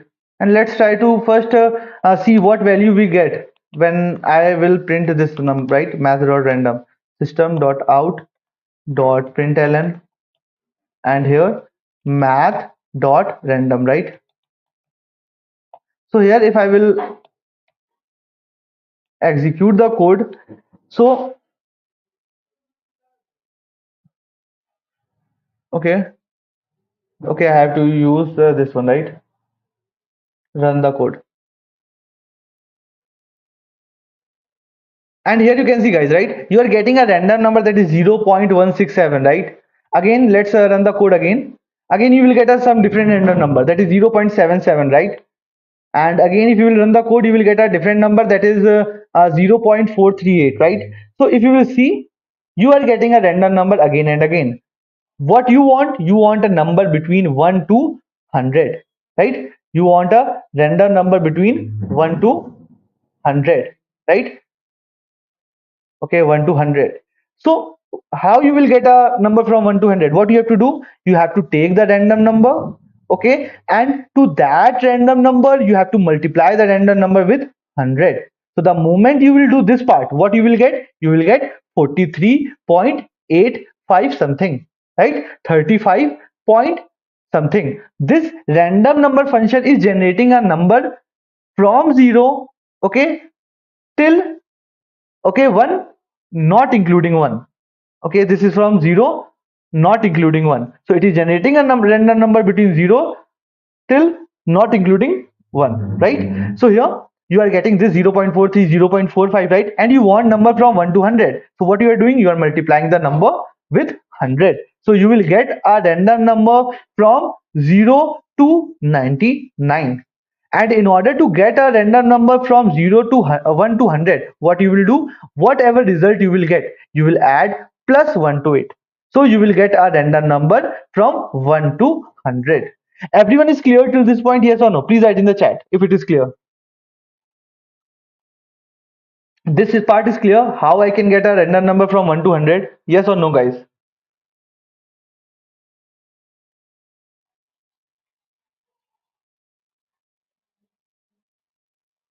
Correct? So here, if you will see, this one, right?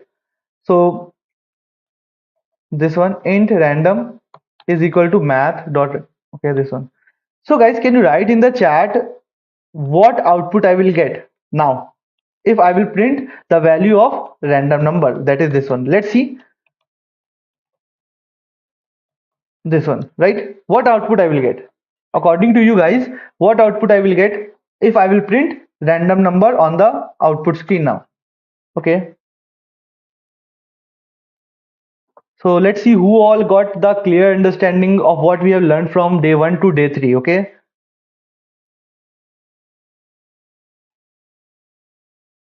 Anyone from the audience?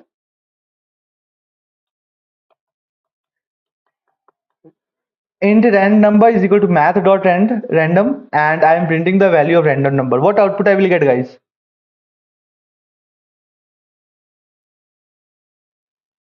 No one. I will get some random number, or I will get anything. Okay. What about you? Like, any guess? Zero. Ayush is saying zero. Okay. Anyone who is like saying yes, Ayush is correct, please write in the chat. Randomly picked. Okay, dark clown. Okay, dark clown is like, okay, very good name. And you are saying error. Okay, why dark clown you are saying error? What about others? Firoj is saying 0.67. Like, how you, Firoj, how you know the random number 0.67? How you accurately guess this number? 0.67. Compiler error. Okay, great. So any random number will we get random. Okay, like dark clown answered only for the first time and he is correct. Okay, so dark clown is correct here. So we will get a error here, right? Why we will get error? Loosey conversion. Correct, correct. So it is like he is answering for the first time and he is answering correct, right? Typecasting, yeah. So if you will see, we will get a, okay, like we are getting a compile time error. Okay, let me do this one, right? Syntax error. So if I will, okay, run the code, now you will get an error, right? Okay, we are not getting any error. Why? Okay, we are getting an error, right? So we are getting an error, that is possible loosey conversion from double to int. Okay, this math dot random number is doing what? It is generating a random number, but here we are getting a decimal value. And in Java, decimal value means double, and the size of double is what? 4 byte, right? Sorry, 8 byte. The size of double is what? It is 8 byte, right? It is 8 byte. So the size of double is what? 8 byte, and we are trying to store 8 byte into a 4 byte container, right? 4 byte container. So when I will do such kind of stunt, there is a probability of loss of data. And when there is a probability of loss of data, my compiler will say ki, hey, I will not take care of this kind of thing. Okay, I will not take care of this kind of conversion, and I will throw a error. That's why you are getting a error, right? So this we have discussed in the first session, right?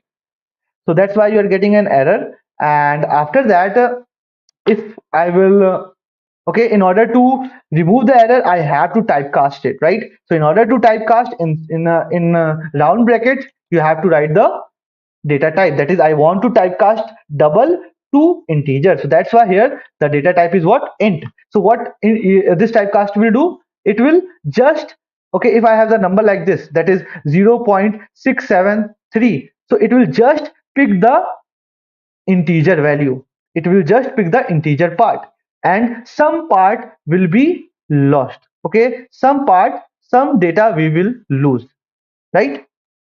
So here we are getting what? This one, right? So what I want, okay, this I am getting, and if I will do into 100 plus 1, okay, now guys, according to you, what output I will get now? Okay, what output I will get now? Okay, let's see. Please write in the chat. Again I will get error. Are you Ajay? This time what output I will get? Anyone?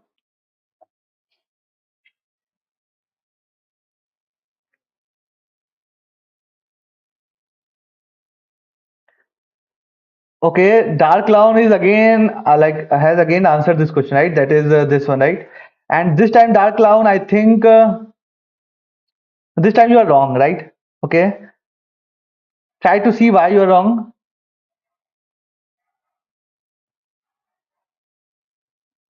Anyone who is saying ki dark clown is correct? First of all, it is a very interesting name, right? Dark clown. Ayush is also saying 1 to 100. Okay.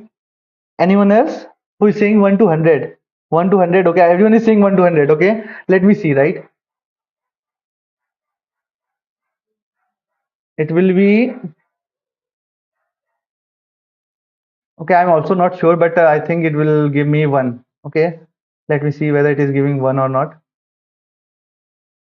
It is taking too much time now. Why? Sometimes the online compiler takes too much time. 1 minute. Let me refresh this one, right? This one and run the code, right? Okay, great. So I am correct, right? So we are getting 1. Okay, we are getting 1. If I will again run the code, again I will get 1. Let's see. Again I will get 1. Why? Because what we are doing here is what? Okay, if you will see, we are first doing the type conversion, this part, and this will generate what? 0 again and again. So 0 into 100 plus 1 will give me 1 again and again.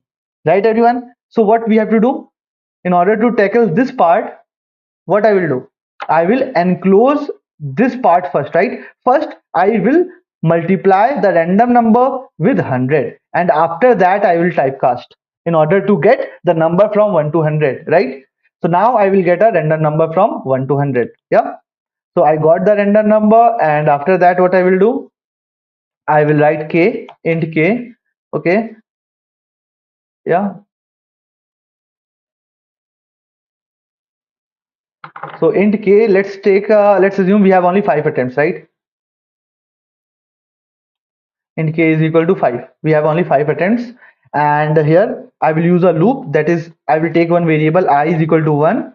Okay, and I will say here till the time while I is less than equal to k, right? While I is less than equal to k, till that time I will execute the body of while loop.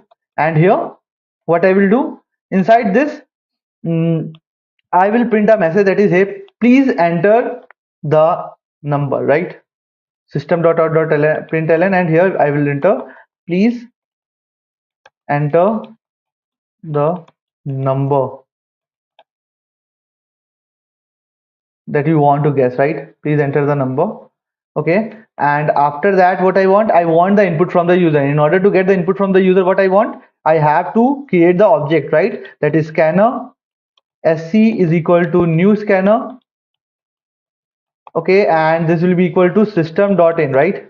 Because I want the input from the keyboard, right? And in order to use scanner class inside my program, I have to import the scanner package, right? That is, I have to import the util package, that is java.util.scanner, right? And after doing that stuff, what I will do, enter the number, and after that I will take the input from the user, right? That is int guess number, right? Number, and it will be equal to sc dot, yeah, it will be equal to sc dot next int. We want to take the number from the buffer and we want to convert the number into integer format. So for that I will use next int method that is defined inside scanner class, and in order to use the method inside a class, I have to use object, right?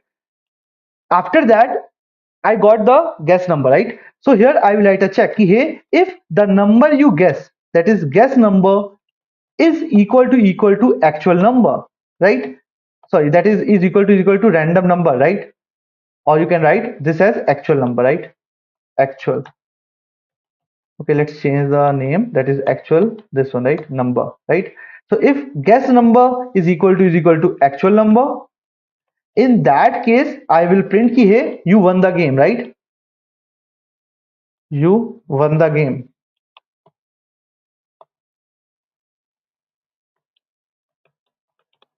Won the game. And after that there is no need to guess any other number. Okay, after that I want to move out of the while loop. After that, I don't want to execute the remaining part of the loop, right? And if you want to move out of the loop, you have to use a keyword, that is break. Break keyword is telling us ki hey, the moment break will get executed, that means you will be moving out of the loop, right? So you are doing break here. After that, you will handle the next part, that is else if. Okay, in the else if part, what you will do, you will again guess a number, right? That is guess number is greater than actual number, right? If the guess number is greater than actual number, what you will do, you will print a message, right? The message is what? The number is too high, right? If the number you are guessing is greater than the actual number, you will write number is too high, right? That is too high. And in the else part, you will write ki hey, the number is too low. So you have tackled the first situation, equal, greater than actual number, semicolon. Where I have missed the semicolon, where okay, at what line? At line number 10. Okay, yeah, at line number 10. So in the else part, I will write ki hey, the number is too high, right? Too low, right? Too low. And after writing this line, at end I will print the number of trials left, right? So here, in order to print the number of trials left, what I will do here, I will write here number of trials, okay, number of attempts.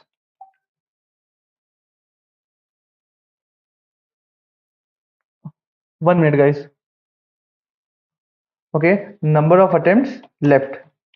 And here what I will do, I will print the number of attempts left. That is, the current attempt is what, I, and total attempt is what, k. So k minus I will give me number of attempt left. So k minus I here, right? And what I will do, after doing that part, I will increase the value of I, that is I is equal to I plus 1, right? And I'm done with the part, and I will move out of the while loop. After moving out of the while loop, I will check ki, hey, if the attempts, that is the value of I, is greater than k, that means you have exhausted all the attempts. That means you are not able to guess the correct number. That means you lost the game. So here I will print lost the game, right? System.out.println lost the game, right? And at the end I will print the actual number, right? Actual number is what? The random number, right? So here the actual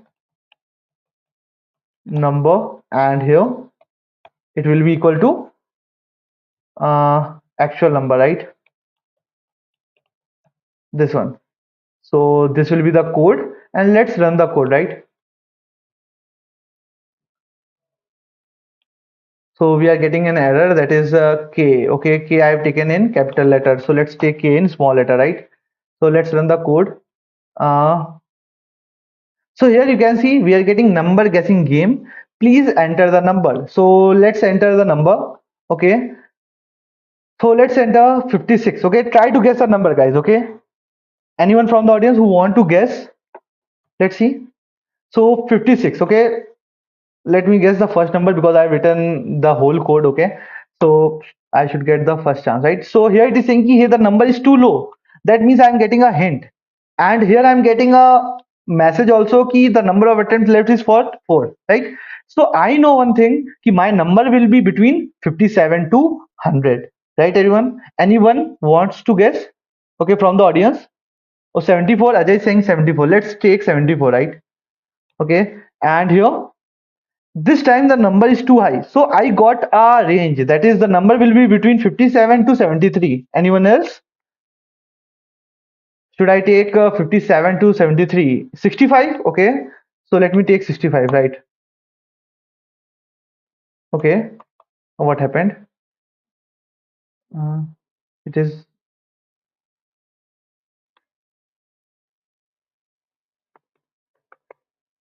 okay, let me do that part again, right? Why it is okay? Please guess the number, right? Please enter the number. Let me guess 76. It is saying too high. Let me guess 65.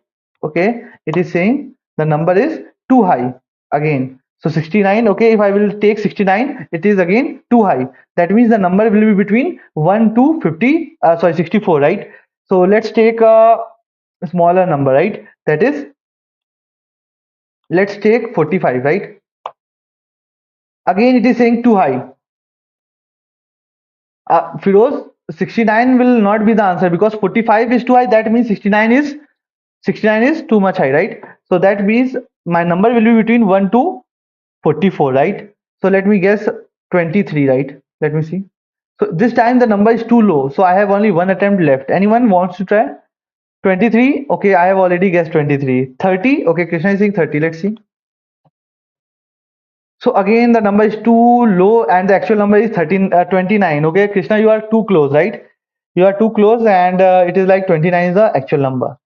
So you are able to get the good understanding of what we are doing in this game and everyone is clear with the code part. Anyone is having any doubt? 28. Okay, Neha, it is 29, right? And we have a zero attempt left. So we lost the game, right? Should I again run the code? And again, you want to play, guys?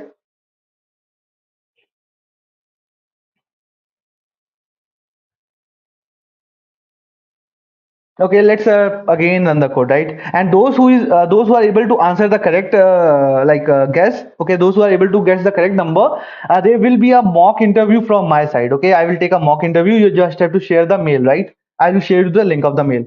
So here, let me guess the number, and this time let's increase the number of attempts, right? That is 10 attempts. Okay, so try to guess the number. Okay, so yeah, please enter the number. Anyone? First come, first serve. Okay, those who are like guessing for the all the 10 first unique people will be there, right? So Anirudh is saying 50, right? Okay, let's take 50. Too high. Okay, Ashish is out of the game. Anirudh is also out of the game. Reek is there. Ajay is also out of the game. So Reek is saying ki hey 45. Too high. Again, it is too high. Anirudh, now like your attempt will not be counted, right? It is only one chance. You have only one chance, and you have to guess the number. So Neha is saying 35. Okay, let's take 35. It is like too high. Again, it is too high. So Firoz, Neha, okay, Knowledge TV is saying 22. Let's take 22. Again, it is too high. Okay, so Knowledge TV, Lanu, and everyone is like, no, Lanu. Anyone else? Pooja is saying 69. Again, it is not 69, guys, right? Because 22 is too high. That means the number is between 1 to 21, right? Everyone is saying 15. Okay, let's see. 15, right? Again, it is too high. Firoz is saying 9. Let's see. 9 is also too high, guys. Knowledge TV is saying 22.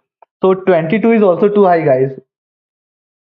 35, 4. Ashish is saying 4. Okay, like you all have exhausted your attempt, right? So it will not get counted, right? Again, it is too high. So we have 3 attempts and we have 3 number left, right? So it is 1. I won the game. So it is like I will take my interview, right? So मैं अपना खुद का interview ले लूँगा. It is 1. Okay. Should okay, let's take one more chance, right? Let's take one more run, and after that we will end the session, right? So this time the number of attempts will be 7, right? 7, and you have to guess in the 7 attempts, right? So again, the game is started. You can write. Okay, congratulations, sir. Yeah, show the code once. Okay, I will show the code once, right? This is the code.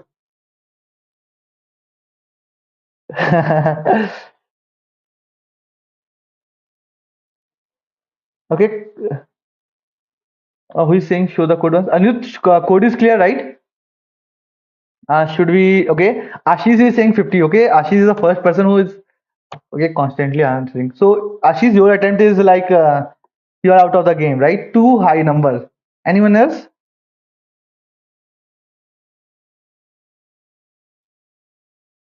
50, 27. Rick is saying 27. Let's take 27.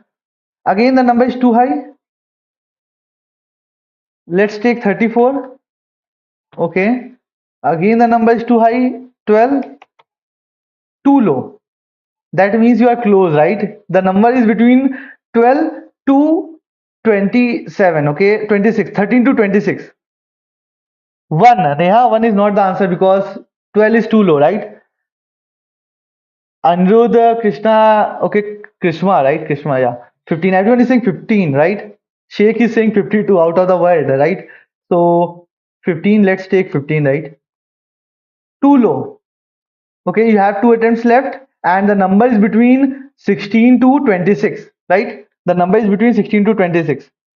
Knowledge TV, it is here, it is clear, right? 27 is too high number, and 15 is too low number. That means the number is between 16 to 17. Okay, 17, 19, 20. So let's take 17 first, right? Because both of you, most of you think 17 is also too low.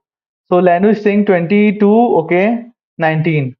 Arey yaar, I have one attempt, right? So let's take 22, right? Let's see. Too low. So if okay, yeah, like you are very close, right? Lenu and Nayan, you are very close. It is 23, right? So like, okay, no issue. So this is about the number guessing game project, right? Everyone is clear now? So close, yeah. You are too so close. Yeah. So this is all about today's session, guys. Okay. Hope you are able to get the clear understanding of loop, about the number guessing game project, and about the problem solving session, right? That is how you can observe the code, how you can do reverse reverse tracking, and you can optimize the code, right? Once more. Okay, guys, like, okay, let me take once more, right? Okay, this is the last time, right? Because it is already 9:04. So let's run the code again, and I think anyone will get the mock interview, right? So yeah, you can guess the number again, right? Is there a class tomorrow? No, Firoz. Like, we have only a 3-day session, right? Okay. Anyone wants to try again?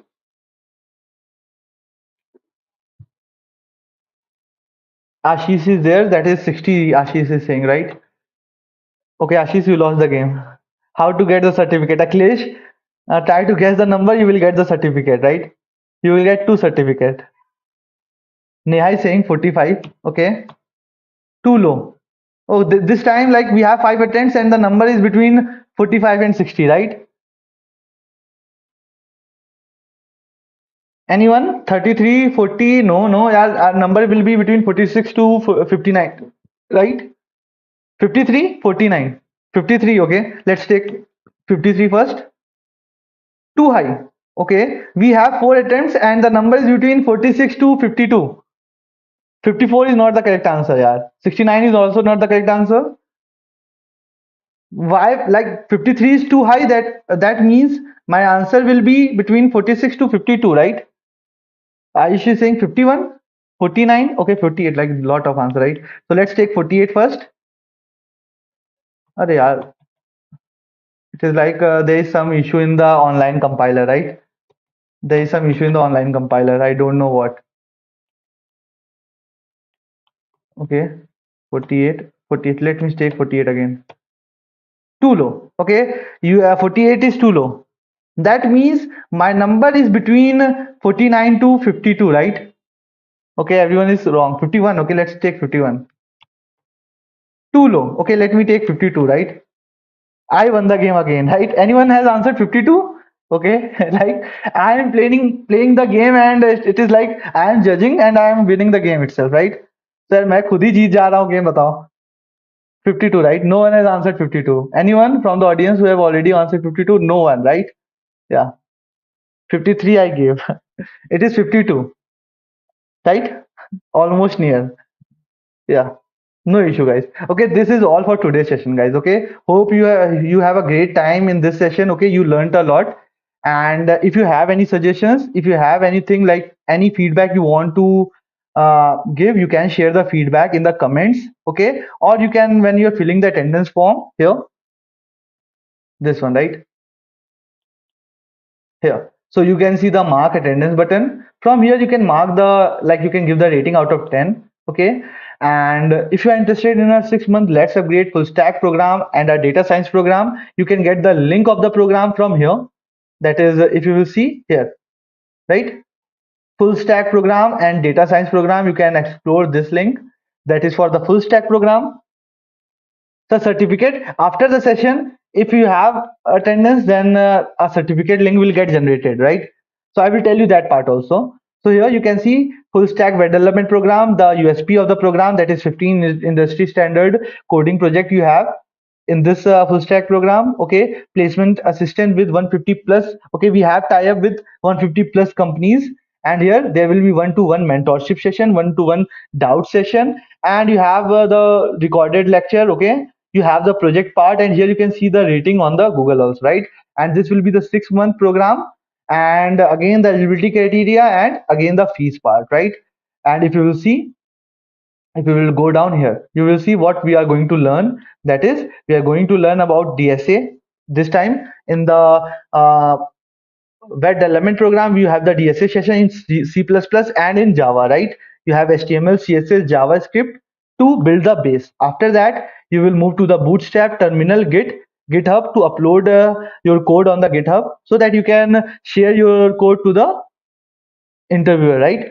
And after that, you have React for the front end side. Okay, we are using React library to build the front end part, and we are using Node.js and Express.js to build the backend part, and we are using the database as MongoDB here, right? And you have 2-week lecture on the AWS, and we will be understanding what is this npm and how you can install packages from there, right? And here you can see what all project we are going to build. That is Amazon website clone, Instagram clone, Netflix, IMDb, and Naukri.com, right? And apart from that, there are more projects that you will get when you are joining the session, right? And here you can see who all you are like who all will teach you this program, right? That is having more than 5 to 8 years of experience, right? And from here you can download the brochure, right? Yeah. Okay, Akhilesh. And apart from that, here you can click on the discount one, right? So here you can see you can get a gift up from 7,000 to 80,000 rupees, right? And it is not the rupees, you will get the product. That is, you will get MacBook Air if you are referring this course to your friend and your batchmates, right? Similarly, here you can get Apple Watch. So these are the gift, and the gifts is directly proportional to the number of referrals, right? So from here you can copy the referral link also, right? And yeah, apart from that, what we are left, okay, in order to download the certificate, you have to click on the certificate link, this one, and you will get a link to generate the certificate. From there you can download the certificate. You can create a repo. Okay, Lenu, you can create a repo. On that repo you can upload the assignment and you can share the link, right? How do we submit the assignment using GitHub? It is like you can see, Anuj, you can see the tutorial like how to create account on GitHub, okay, how to push a file to GitHub, okay, and how to share a file. These 3 questions you have to ask on Google, and you will get a link, right? You will get a lot of steps. You have to follow one step, and you will be able to upload that part. Try to do that part by your own, right? Then you will learn. Ayan has a project. Ayan, that number guessing game is a small project, and that problem solving skills, that is the prime number that we have discussed, is the problem solving skills all apart, right? And yeah, we have discussed about the assignment, attendance, okay, certificate also. So guys, thank you all for attending the session. Hope you have a great time here, and in the future we will be trying to cover more part, that is the oops concept, okay, that is some data structure. We will be trying to cover that part, okay? And if you have any suggestions, you can write in the comment. Thank you guys for attending the session. If you have liked this Essentials program, which is giving you a confidence that you can become a developer, this is just a starting. You can enjoy this learning for at least next 6 months and also become a full stack web developer or a full stack data science person and crack a job end of the day. If you are interested for that program, just go check out LetsUpgrade's full stack program right now from the website. What are the key features of LetsUpgrade's full stack program? 3 key features of LetsUpgrade full stack program. Number 1, you get to learn everything live by an expert coming in from an industry. So this expert is working as a day job, and sham ke time, evening time, this guy is going to teach you in your classes. This cohort is going to be of only 20 students at the max. So lots of focus is there on you to make you an industry ready developer, and you can get jobs in 150 plus partner companies that we have got, that LetsUpgrade has got, NPCI, Red Plus and various other companies. Now talking about the second feature, you get to build 15 plus projects. These 15 projects will help you get the confidence that you can be the top-notch developer at any company. Let it be the FANG companies or the MANG companies, or let it be any tier 2 or a service-based or a product-based companies. Third and the last feature, we have an amazing job board where on a day-to-day basis, we get 10 to 20 job descriptions, JDs, job applications being uploaded by companies directly. You can go ahead and check out those all jobs, apply, and we will go and get you prepared for that interview. So this is the three big USPs of LetsUpgrade's full stack program. Go join right now. You can avail a 20% straight discount. The price of this program is 36,600, but you can get this program for 29,600 right now. Go check it out and let's meet in your batch launch, which is happening this Saturday. Bye bye, take care, have a nice day.